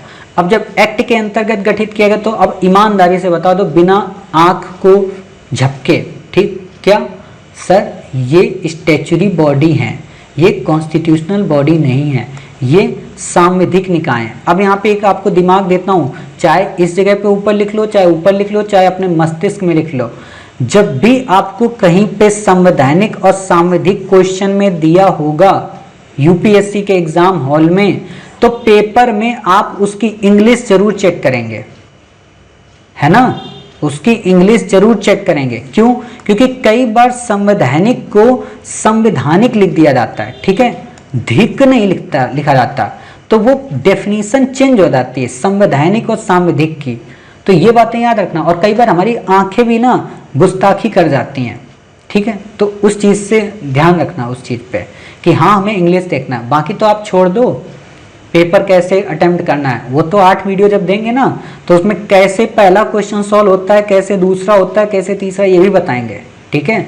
तो जिन बच्चों को अभी भी बता रहा हूँ, जिनको चाहिए वो अपना रजिस्ट्रेशन नंबर, उसकी फ़ोटो हमें पर्सनली शेयर कर दें प्रखर प्रज्ञा फाउंडेशन पे या श्री IAS एकेडमी के पर्सनल अकाउंट पे, ग्रुप पे नहीं शेयर करना है, ठीक है।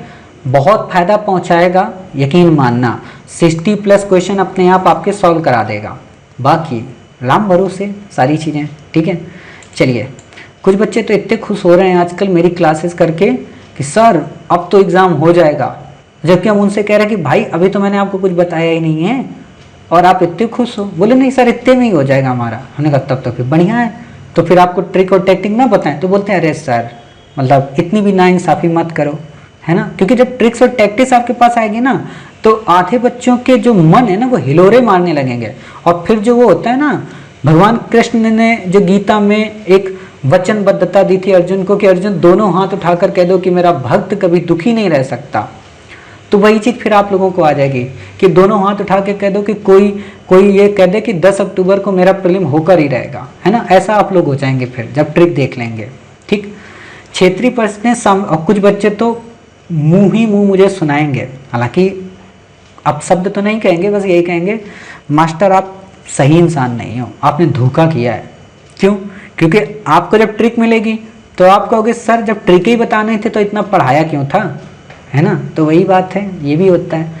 क्षेत्रीय प्रश्न सांविधिक हैं यानी कि स्टैच्यूरी हैं, ना कि कॉन्स्टिट्यूशनल।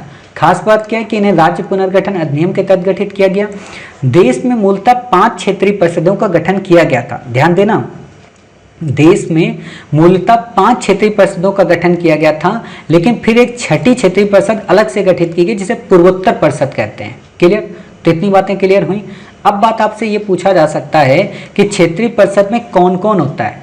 केंद्र सरकार का गृह मंत्री इसका क्या होता है, यानी कि हमारे चाणक्य साहब क्या हैं, इसके हेड होते हैं। देश के सभी राज्यों के मुख्यमंत्री इसमें शामिल होते हैं। राज्य से 2 अन्य मंत्री होते हैं प्रत्येक राज्य से। केंद्र शासित प्रदेश के प्रशासक होते हैं। ठीक है, इसके अलावा क्षेत्रीय परिषद से सलाहकार जो कि जिसको भी बुलाया जा सकता है, लेकिन उसको वोटिंग देने का राइट इसमें नहीं होता है। ठीक है, वो लोग इसमें पार्टिसिपेट करते हैं। इतनी बातें आपकी क्लियर हो गई। चलिए, इतनी बातें जब क्लियर हो गई तो बात आती पांचों जो क्षेत्रीय परिषद है उनका अध्यक्ष कौन होगा, गृह मंत्री। ठीक है, उपाध्यक्ष कौन होगा, क्रमवार स्टेट कोई ना कोई। ठीक है, बाकी आपको यहाँ पे याद रखना जरूरी नहीं है। हाँ, चर्चात्मक और परामर्शदात्री यानी कि ये बाध्यकारी नहीं होती हैं, और यही खूबी वहाँ पे। और एक बात बताएं, यूपीएससी में यही वर्ड देता है तो इनको छाप लो दिमाग में। कैसे? बाकी तो मैं प्रीलिम पैड दूंगा। देखो, ये जो पॉलिटी पढ़ा रहा हूँ ना, इस पूरी पॉलिटी का प्रीलिम पैड आपको मिलेगा।